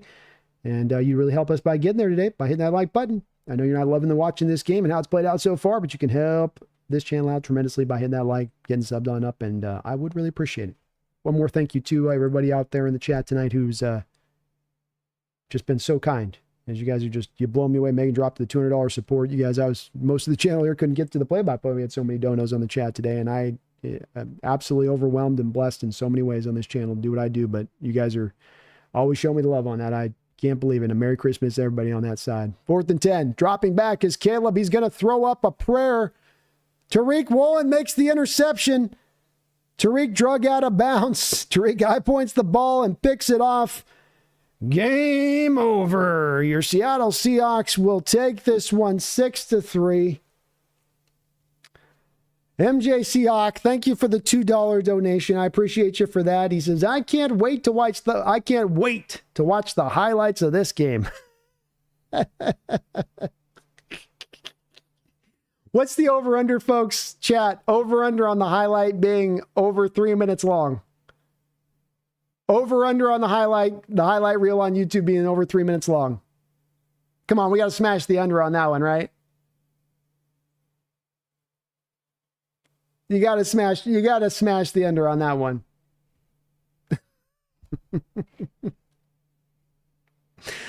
Geno Smith will go ahead and down this ball. The Bears won't call their final timeout. This game will ring us out over with. MJ Seahawk with the perfect donated comment to finish us off right in this football game.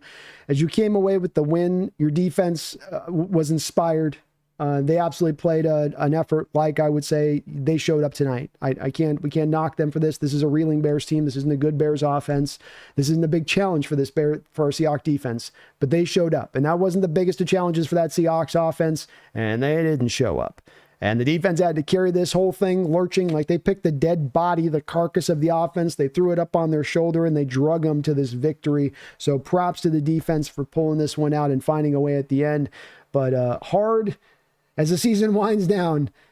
9 wins now on the season. And you still, though, may end up winding down the year going, I don't know what to think of this football team. I'm not sure what to think. But like Michael Orm says, finishing off right with a $5 donation. And thank you to all of you guys today for all of your donations and all of your support, as you guys have been absolutely unbelievable. And with your I'm blown away by how much I get here, and I'm blessed in the position I'm in a way. And I don't think sometimes I deserve as much love as I get from you guys. So thank you for all you guys show me on that. It's not appreciated in the fullest. 100% it is.